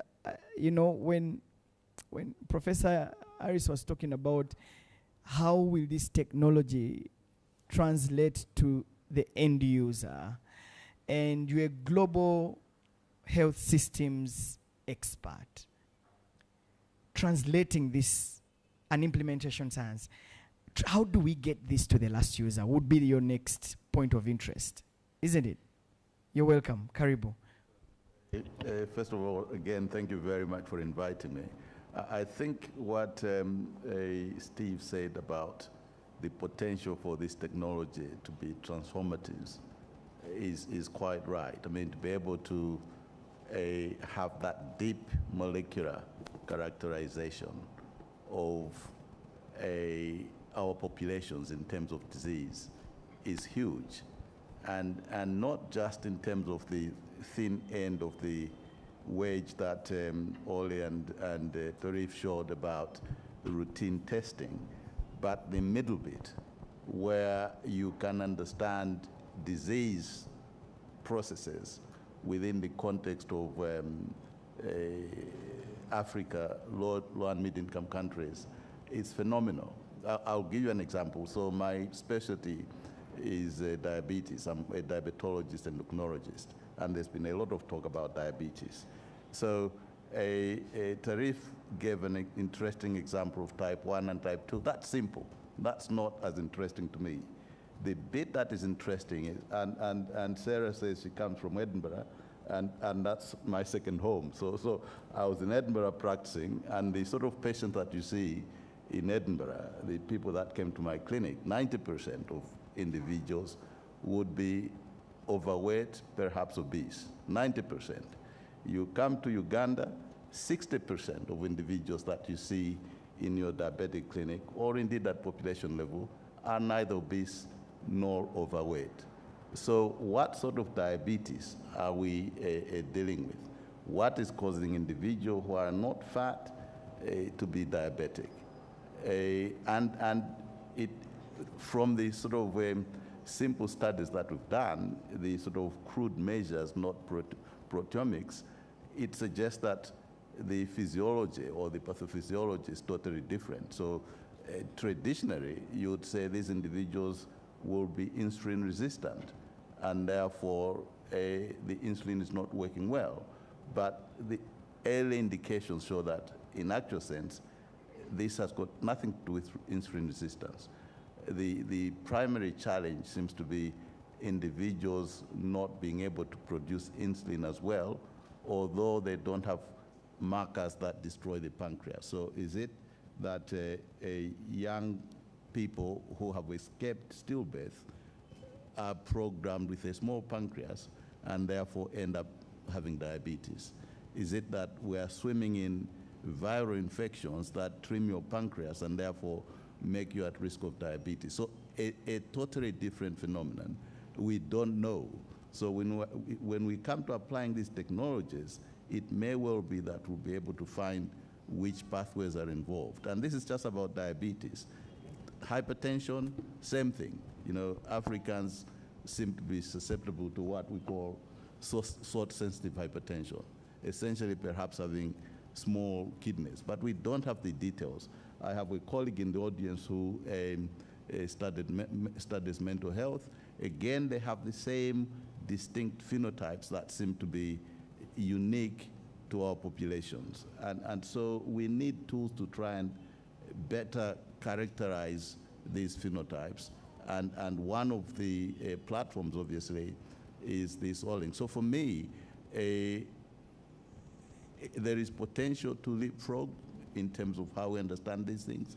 There is potential to understand the pathways which will then be as useful to high-income countries.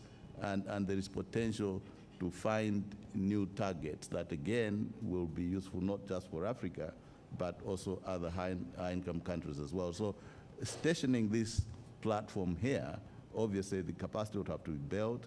It's reassuring that the validation seems to suggest that these tests are reliable, and therefore the potential to capitalize on this for some of us who are outside Makerere. And it's fantastic that it's located in Makerere, which is like the parent to most of the research institutions, and we'll be able to collaborate and hopefully add to the capacity that Makerere has to offer. So for me, I'm very excited. The translation bit will come later, but that's where we're going. Because if I'm able to say, well, look, if you are thin and you have diabetes, yeah, there is no way of identifying you at the moment, because the algorithm these days to be screened, it says, are you old? Yes or no. But most people here get diabetes when they are not old. Are you fat?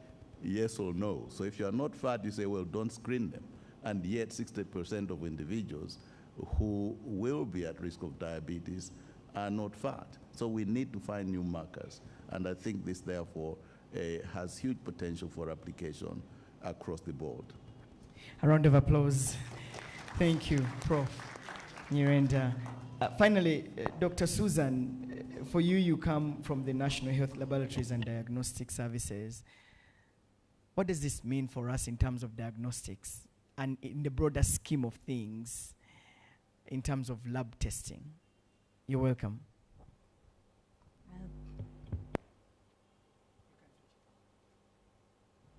Thank you so much. Thank you so much, Professor Byamukisha, for inviting us. As the Ministry of Health, we are the users. We are the users of these technologies, and our national strategy for strengthening diagnostics is to make sure that our health system delivers accurate, reliable, and accessible, high quality end diagnostics. And we do this through making sure that the diagnostics are accessible and available. We strengthen systems, making sure the technologies, the equipment, the human resource that we use is competent. We adopt any new technologies that come in so that we are able to have very robust diagnostic systems, and we also make sure that we strengthen research and research and development to make sure that our own, we put our own perspective, that our health priorities. So this technology that has come in is in line with our national diagnostic strategy, more so where it's very precise. You've heard that it takes so many multiple proteins. It will be very precise in detecting some of the diseases that we are currently not really detecting using our traditional methods. You know, most of our traditional methods detect one at a time, a protein, but we've seen that you can have a multiple of these that can be detected once, and they can tell you which particular disease you have. But also, it also brings in building local capacity for our research scientists here. We've always wanted to go out to do this, but this has been brought here to make sure we build our own local capacity to do things that are in line with our own health priorities in our own local context. So that is something that that it can bring on board, but also because it measures different biomarkers at a very early stage, it can help us in being very precise in the diagnostics and screening of our different diseases that we have. So it's bringing strengthening our diagnostic capacity, making sure that we move our diagnostics from our traditional methods and making sure we use them. We use these kinds of techniques to make sure that we have personalized treatment, knowing that this particular patient has this particular environment behind it to guide the treatment that will be given, and any implementation modalities that they can be able to apply to this patient. So we're excited that it's something that if it finally is translated into care on the clinical side, is something that will help us improve our diagnostics. So I've been telling Professor Byamukisha that some of us who are waiting to receive this will be at his door tomorrow to make sure that we can bring in our patients to see if they already have all these biomarkers, to see how we can mitigate things like developing diabetes or developing these cancers. So we are very excited and we look forward to the technology. Thank you. Thank you very much, Dr. Nabada. Just to overemphasize, we're still at research stage. But we will get there. All right, we have over 500 people online who are following this conversation from all across the globe. And the questions are they written? Okay, the number of questions that are online, unfortunately our time is fast spent. You can see we started a little bit late, so I'm just trying to create time for us to fit within our schedule.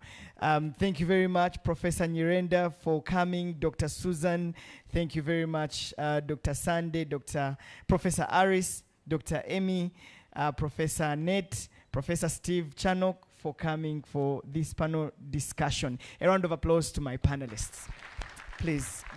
Thank you very much, and we look forward to engaging you more. Because our time is fast spent, I would love to invite Dr. Charles Olaro, the Director General of Health Services at the Ministry of Health, to come and say a word or two in under 3 minutes, after which we can invite Professor Bruce Chirenga, who is the principal at Makerere University College of Health Sciences. You're very welcome, Dr. Olaro. A round of applause to Dr. Olaro as he comes. You're welcome.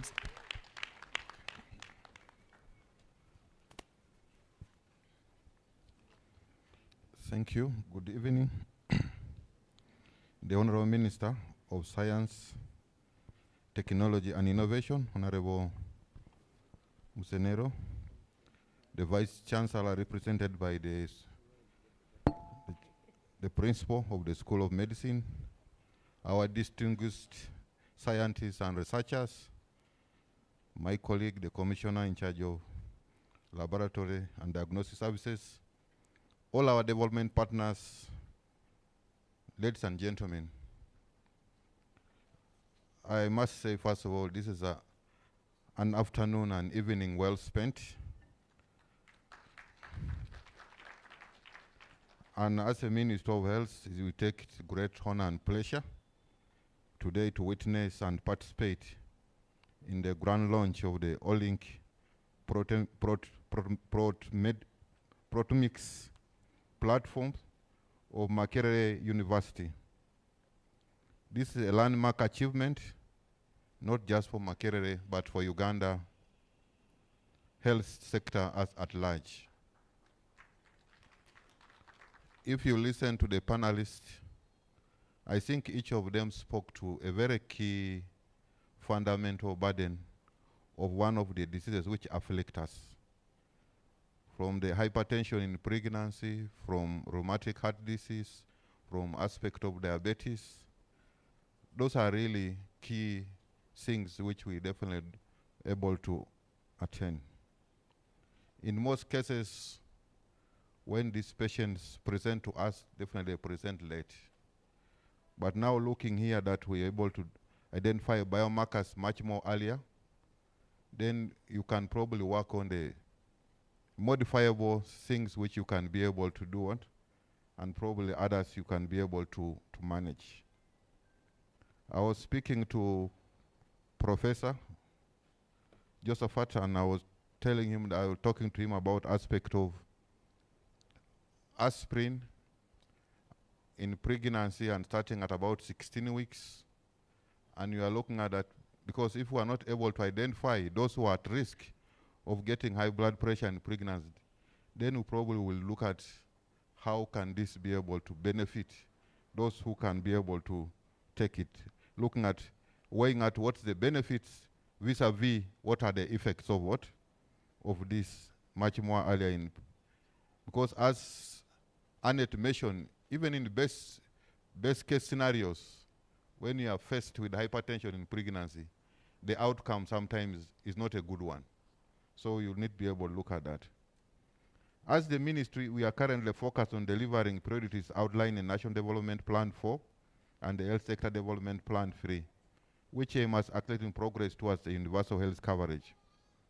And a critical part of the agenda is strengthening evidence-based decision-making and enhancing disease surveillance and promoting innovation to tackle both communicable and non-communicable diseases. So the launch of this Olink platform could not be more timely.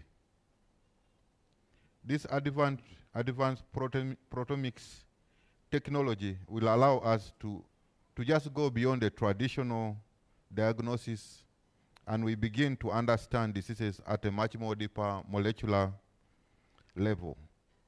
The ability to detect early protein biomarkers of disease has the potential of transformative the way we detect, diagnose, and manage diseases such as HIV, tuberculosis, cancer, cardiovascular disease, and maternal health complications.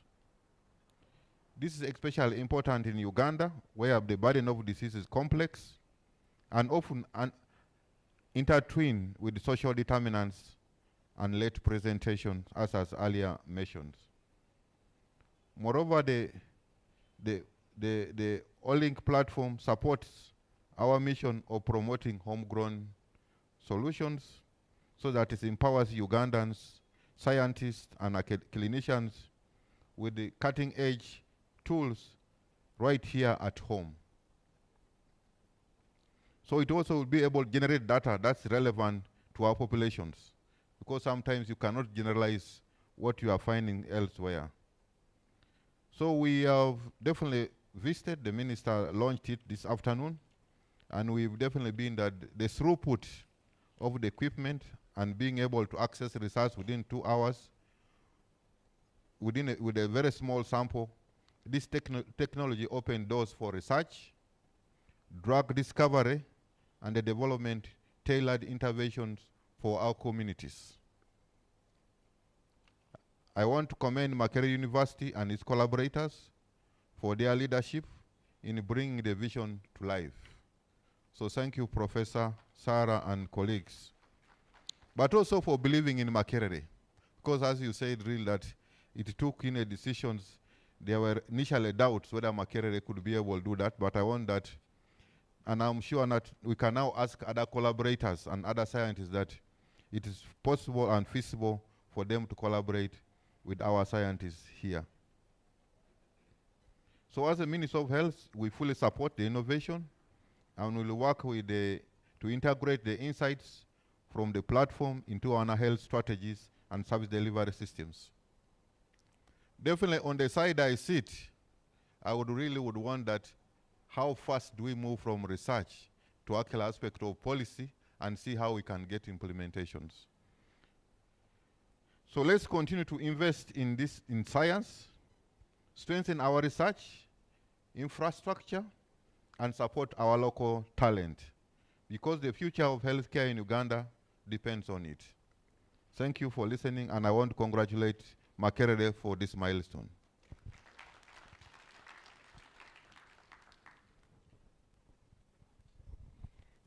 And we congratulate you on your promotion. Can we give him his flowers? Dr. Olaro, thank you very much for those remarks. Professor Bruce Chirenga. Professor Bruce is the principal at Makerere University College of Health Sciences. You're very welcome to give your remarks, Prof. Karibu.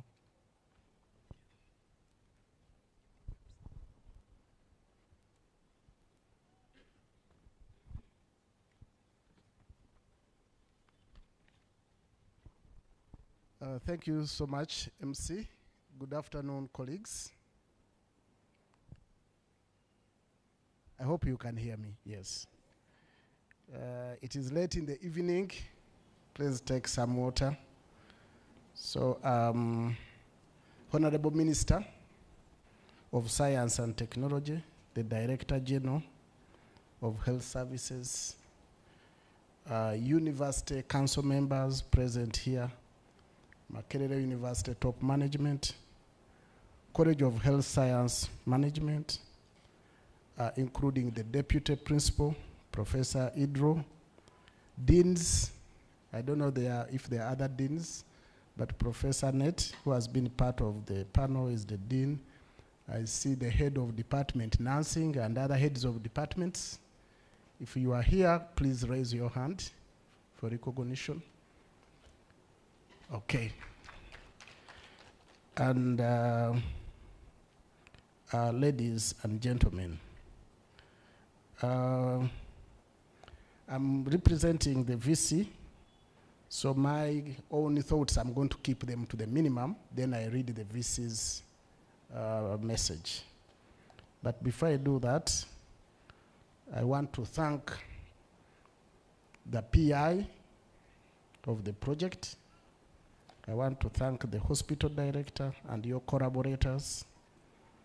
I want to thank you, Honorable Minister, for prioritizing this event of deep science.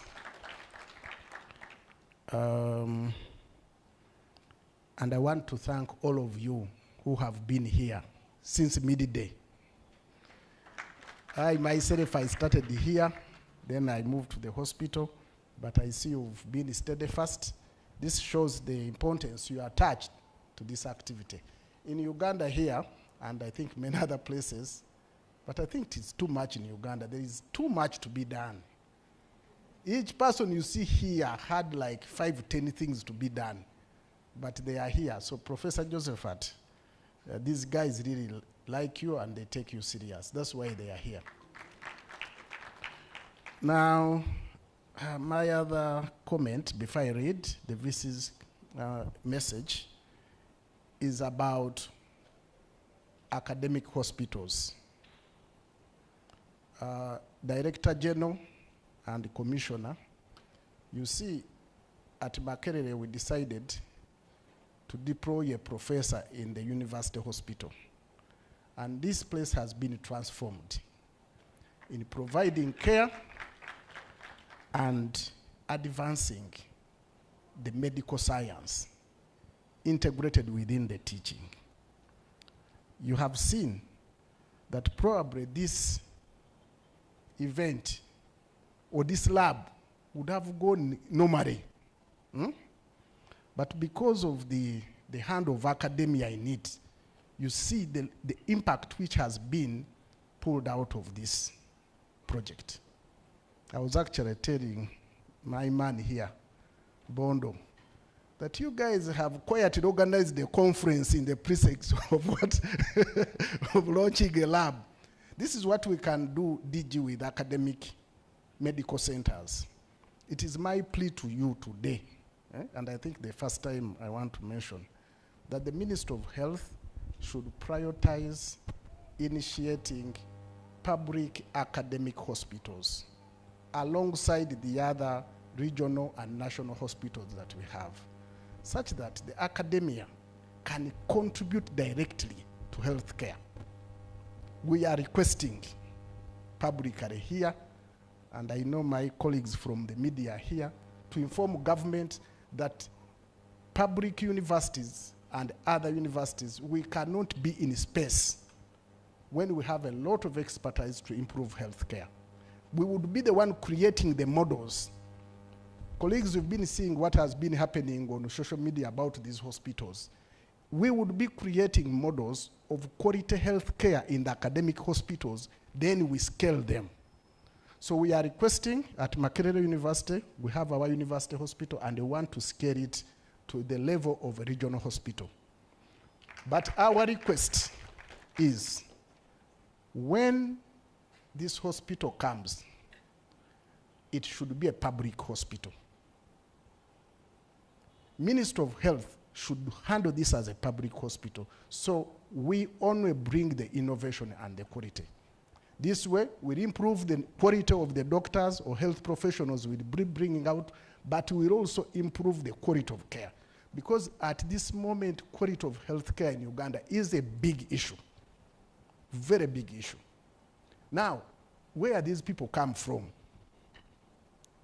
the best medical centers are associated with universities. We know this. Yeah? I was in Germany, sorry I'm taking long, MC, but this is the only point I will make. The rest I'm going to be very fast, because I've seen the DG and I have, you know, when you request publicly, the people will take you seriously.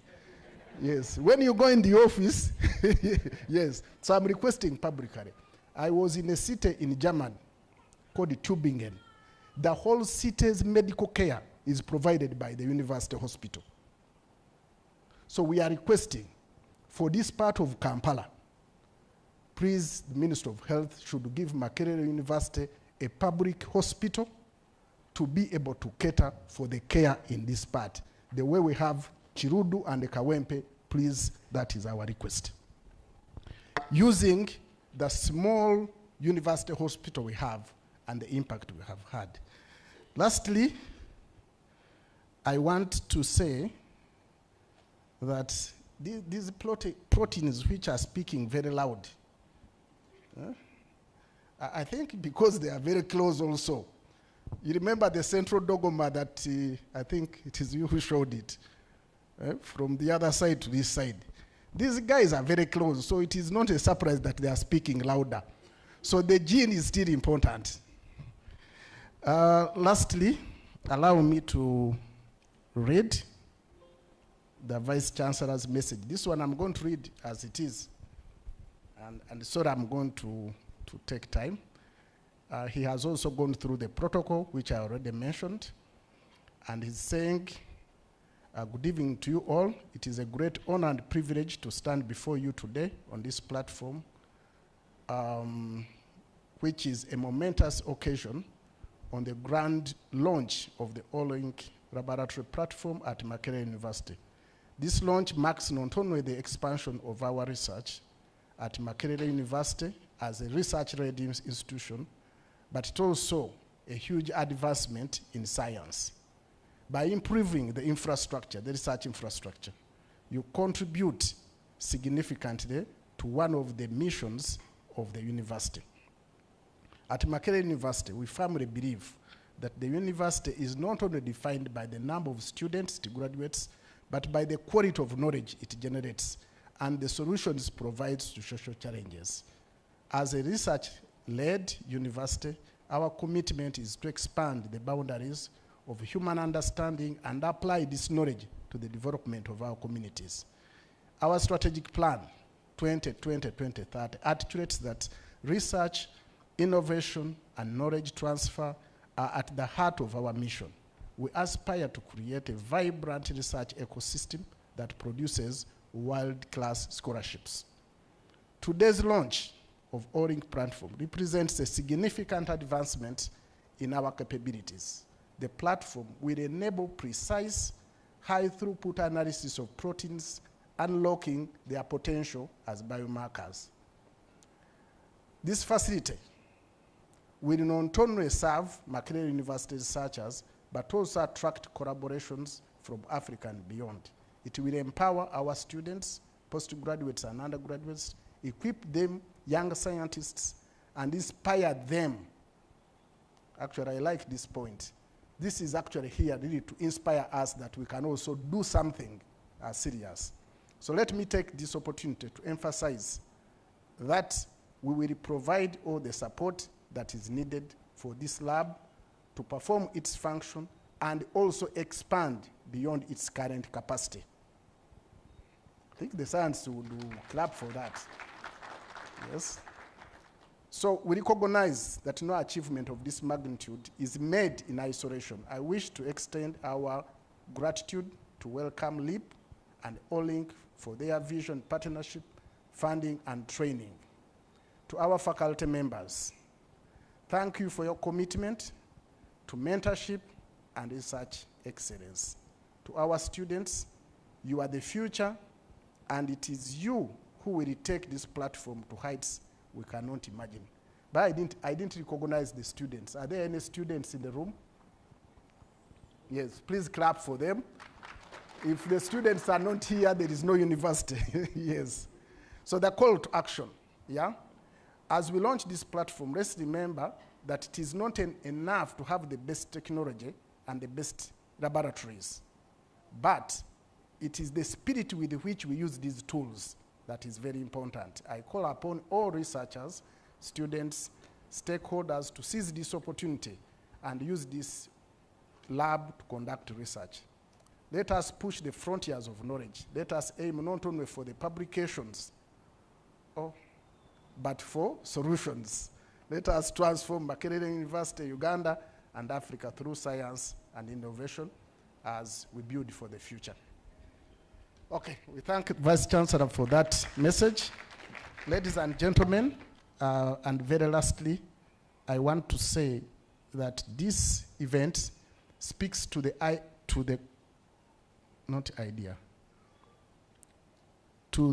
concept of science communication. If we do science and we don't communicate it, it is in vain. Thank you, Professor Josephat. I see you've invited the media, and they are going to take this information to the people. I want to use this opportunity, Honorable Minister, with your permission, to announce that the Honorable Minister of Science has allowed us to organize the National Science Summit, where we are going to communicate science and uncover it for the benefit of everyone. This event will happen as part of the National Science Week. So by you organizing this event, it is actually a curtain raiser to the National Science Summit. Thank you so much.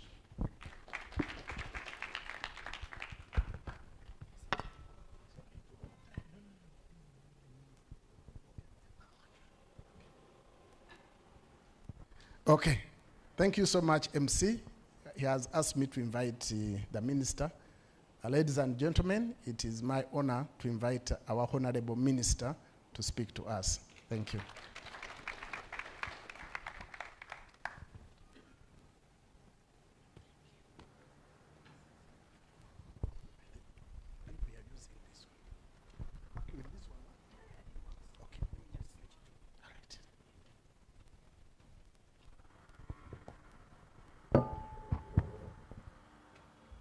I have the opposite problem, so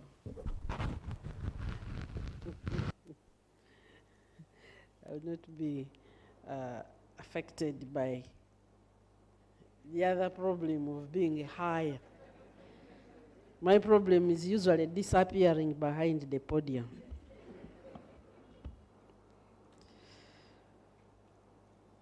The Vice Chancellor, Makerere University represented, Director General Health Services, members of council, if any present, all the distinguished faculty, our development partners, the Wellcome Leap team,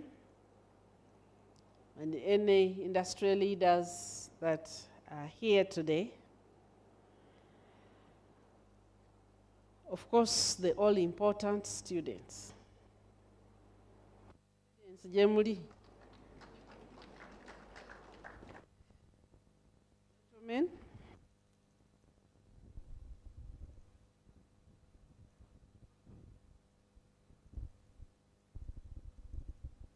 Sound. This will give me some freedom.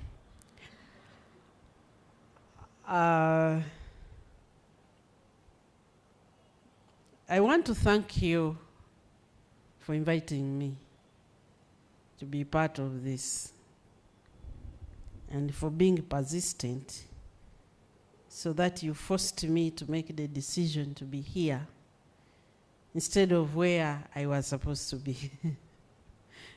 I think I can explain why I was absent from that activity very well. And being part of the experience of the discussions of the science, for our guests, I have a bit of science background, but I must confess, I stopped at the genomics. So this is another step ahead of me, and it has been utterly interesting to listen to what has been shared. Thank you so much for that powerful keynote speech. That was, I was scientifically salivating. Those who know me, you know. I was scientifically salivating and saying, wow, all this has come to Uganda. I wish I had 6 hands so that I can grab it here, grab it on the side, grab it behind, so that we can wrap it up all and accelerate what has to be done. So thank you so much. I wish to congratulate the university. I was telling Professor Josephat that I was last in Makerere Hospital in the 19-something when I was a student. And I was surprised that it has become a research because then it was a very basic student care hospital. Thank you for what you're doing in that hospital, and we hope that it is going to continue, because I sighted a very tall building besides you. I think you have to aspire to be taller instead of staying where you are at that height. Ladies and gentlemen, the timing of this in our ecosystem of Uganda cannot be more appropriate and accurate. It can never be more significant. And I read from the alchemist said that when it's your time to succeed, the whole world connives to make you succeed. The whole world comes together. Because how on earth would it be Uganda? Come on, how could it be Uganda? But I want to tell you that you have not made a mistake in coming to Uganda at such a time. Because there is so much happening in this little country. We are being accused of not talking about it, but we are preferring that people discover it. I am hoping that Solomon will one of these days choose to cross to STI so that he can communicate what is happening.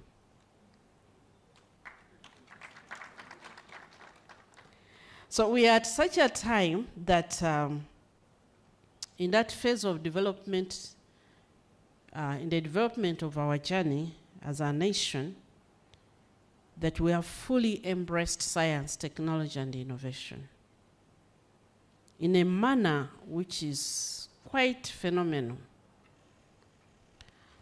And in our National Development Plan, which is starting implementation on the 1st of July this year, which is going to run 2025 to 2030, we have prioritized science, technology, and innovation to lead the development of the nation across all sectors. Science has become an approach to our economy, an approach to service delivery, an approach to development.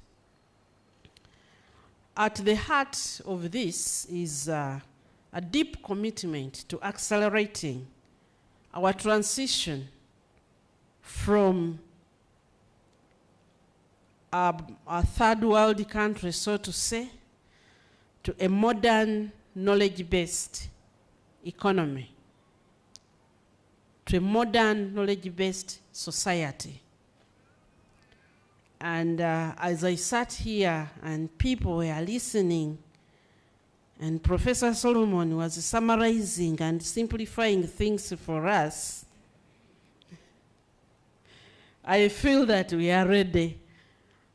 And this has come at a time when we are ready to really absorb. And not only absorb, but leap away with it. I was already saying, they are saying this, now Uganda can push that, Uganda can push this, Uganda can, I was seeing where we can jump in and take this to another level. So we have prioritized the research and innovation because we want to move based on knowledge. And so the subject of knowledge and deep technology, not just superficial. And I was really, really excited. I hope that some of the days my sisters here can allow me to visit the lab. I just feel like at science. Just feel like at science and sit down and think with them, and we push the knowledge barrier. We're also committed to the development of the right human capital. The human capital which is necessary to fast track us. We are very, very committed to technology development and transfer, and to building meaningful relationships, meaningful interactions with the rest of the world, both government and private sector, so that we can move. And so, as I listened to the technologies and I listened to the opportunities that have come, I would like to commit that as a government, we receive this with both hands.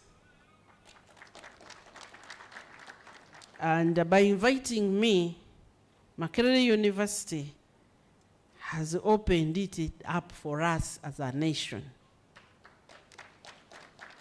so that it becomes part of the network of technologies and equipments that we have, a network of the human capital that we have, and we are going to be very actively engaged together.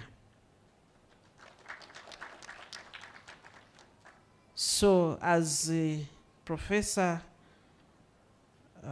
was appealing to Ministry of Health to open academic hospitals, I appeal to Makerere to open this to be a tech development center. Not just research, but development. You know, I want that next mile of products. I want products to sort of, we cannot keep talking. I mean, the babies are dying from what I saw. And we have reached a point where we are saying that certain diseases are incurable, certain diseases are, I think that is becoming outdated. It's just that we need to move deep enough. We need to move strong enough. We need to be focused enough so that we can get those solutions and transform life. So I really appreciate being here and being a part of this. And I want to commit once again, especially for the science, technology, and innovation sector, that we will become seriously engaged with this technology. And when we have things to research, we have projects, we have things that we have seen, don't hesitate to approach us and present these ideas so that we can move forward. I want to inform the researchers that yes, for a long time, we felt like money was limiting us. It is still not enough, but it's no longer the biggest excuse. Government has opened its purse a bit. And as we encourage it by showing how science connects with the economy, they have promised, come next financial year, if we show cause, we have 2% of GDP for science. Now, if you do not get up and do this work, I won't have anywhere to put that money. My problem will be where to put the money. Oh, you are not happy. You are fearing the burden of responsibility and loss of excuse. You have lost your excuse. So we are really committed to this, to investing in science, research and innovation. We are committed to modernizing our research institutions, expanding the funding opportunities, and recognizing and celebrating innovators who contribute to the development of our nation. So the launch of this lab, and as I saw, I was joking with one of them that they are cheating us, those of us who did the manual sequencing. the manual SDS page, you know. Oh, and you work for days, then the damn thing breaks before you capture the picture. And we spent all our lives, you know, and then you have to repeat it. But here we are now, we stand at this point. Scientists, we don't have a lot of excuses now. Olink, thank you so much for bringing this platform to Africa and specifically to Uganda. We are going to do everything possible to make sure that it is worth the trust that you have brought here. We welcome, we want to thank the funders who have given us these funds to improve our infrastructure. Please, may God bless you and consider adding more, because we are going to put it to great use.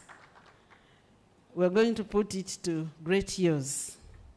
I want to speak to the young people, the students. Your future is not going to be like our future, because this is our future. Your future is ahead of you. And as you study, I assume that many of you are medical students. Medical.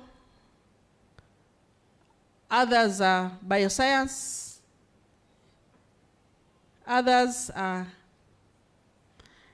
I would like you to recognize the era that you are in.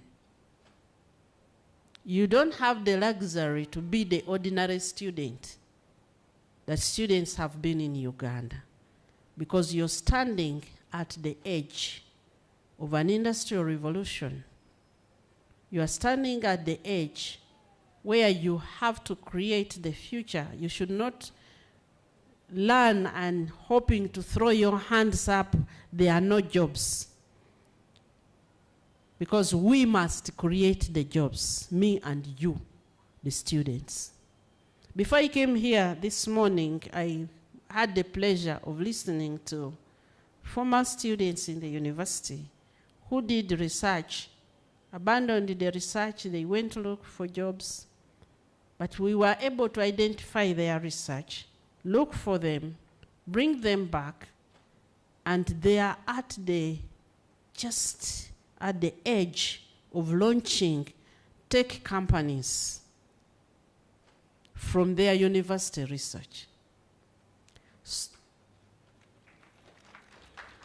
And so we will be funding them so that they can move on to the next phase. So the Uganda that you're growing up in is a Uganda full of opportunity, except it is opportunity to be innovated, opportunity to be found, not to be given to you on a silver platter.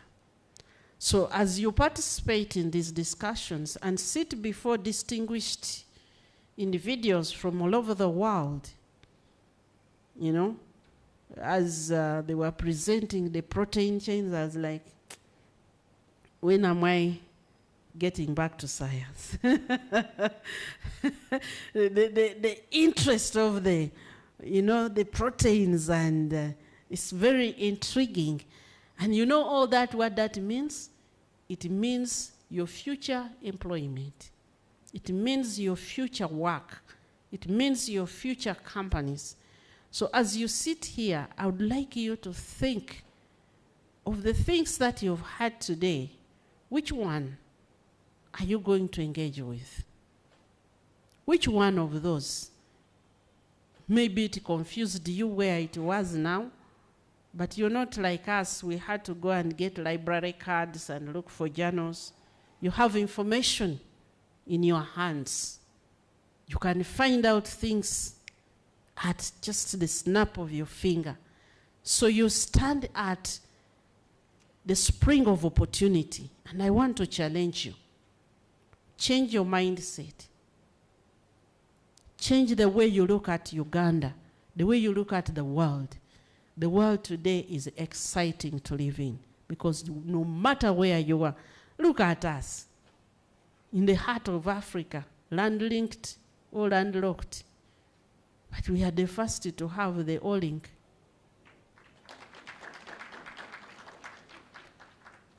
So opportunity can be created anywhere, anywhere. That's my challenge to you, the students. Do not just study to cram. Be innovative, think, disturb these professors, mind their brains, find something to follow up here, so that as you finish your university, you are also jumping onto something into the next phase of development. I wish to thank you once again for inviting me to be part of this discussion.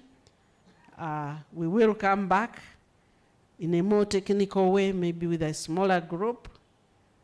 The focal person at the university is very well, at STI is very well known to Professor Chirenga, Brenda, and we begin to utilize. Actually, I was wondering if I could pass there so that my proteins can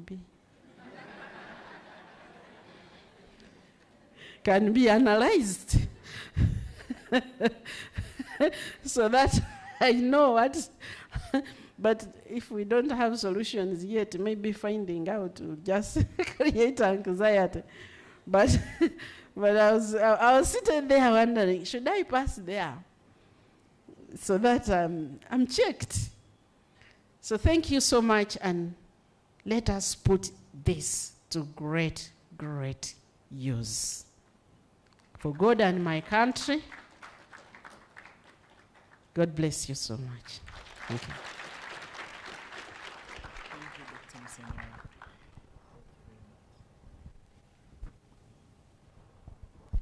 The Honorable Minister for Science and Technology, this is to remind you that it's for research for now. Except if you want us to use you as a specimen, then we will be happy to. Another round of applause to the Honorable Minister. A round of applause to everyone who made it today. Thank you so much for giving us your whole day. Many of you came in the morning and you've been with us till the end. I want to make a special announcement. The team of experts on this science, in case you have any questions, will be at the Makerere University Hospital tomorrow in the boardroom, and you will have up-close and personal conversations regarding this science. Honorable, when you stand up, I have to directly pass the microphone over to you. Sorry to come back, but I have to do a commercial. Uganda hosts annually an event, the National Science Week. Now, 2024, we did not have Science Week because there's only one venue which is big enough to accommodate us. That's Kololo, and it was under renovation. So I want to announce to you that the National Science Week 2025 will be open to the public on June 15th to 20th. Now we have sent out, it is being expanded. We have sent out a call for innovation challenges, because we'll be launching UG Innovate. This is the Junior Innovation Awards. UG Innovate is for students from university, secondary school, for students all through. So please, the call has been circulating on social media. Submit, or you can do it as individuals or as groups or as academic institutions. We have a very generous Ugandan who has offered to sponsor the awards. So one, be there. Don't you be found missing from National Science Week. Because what is life without National Science Week? Really.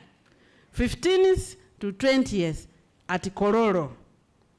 Don't you be missing. 2, students, especially professors with your students, participate in the UG Innovate exhibition, competition. We'll be recognizing teams that have very innovative ideas and will proceed to fund them after that. And there will be many activities, including the summit, the Science Summit, which Professor Chirenga has announced. So please, thank you so much for allowing me to have the commercial.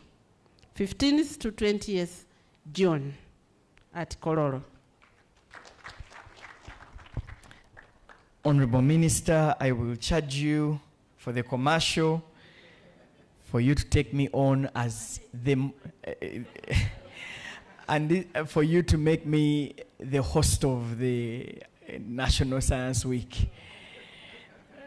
Thank you very much, Honorable Minister, for that.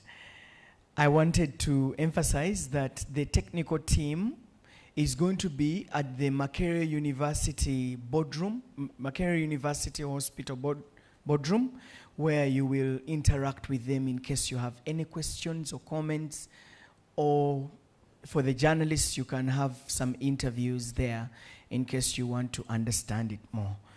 It's been a joy hosting you today. Thank you very much. I'm Solomon Serwanja. I wish you a great night.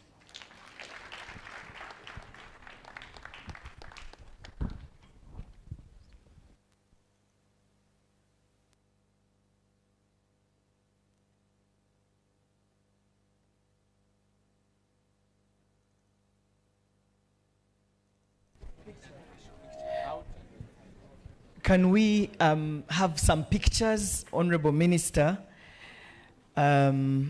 We would love to have some pictures here and also outside.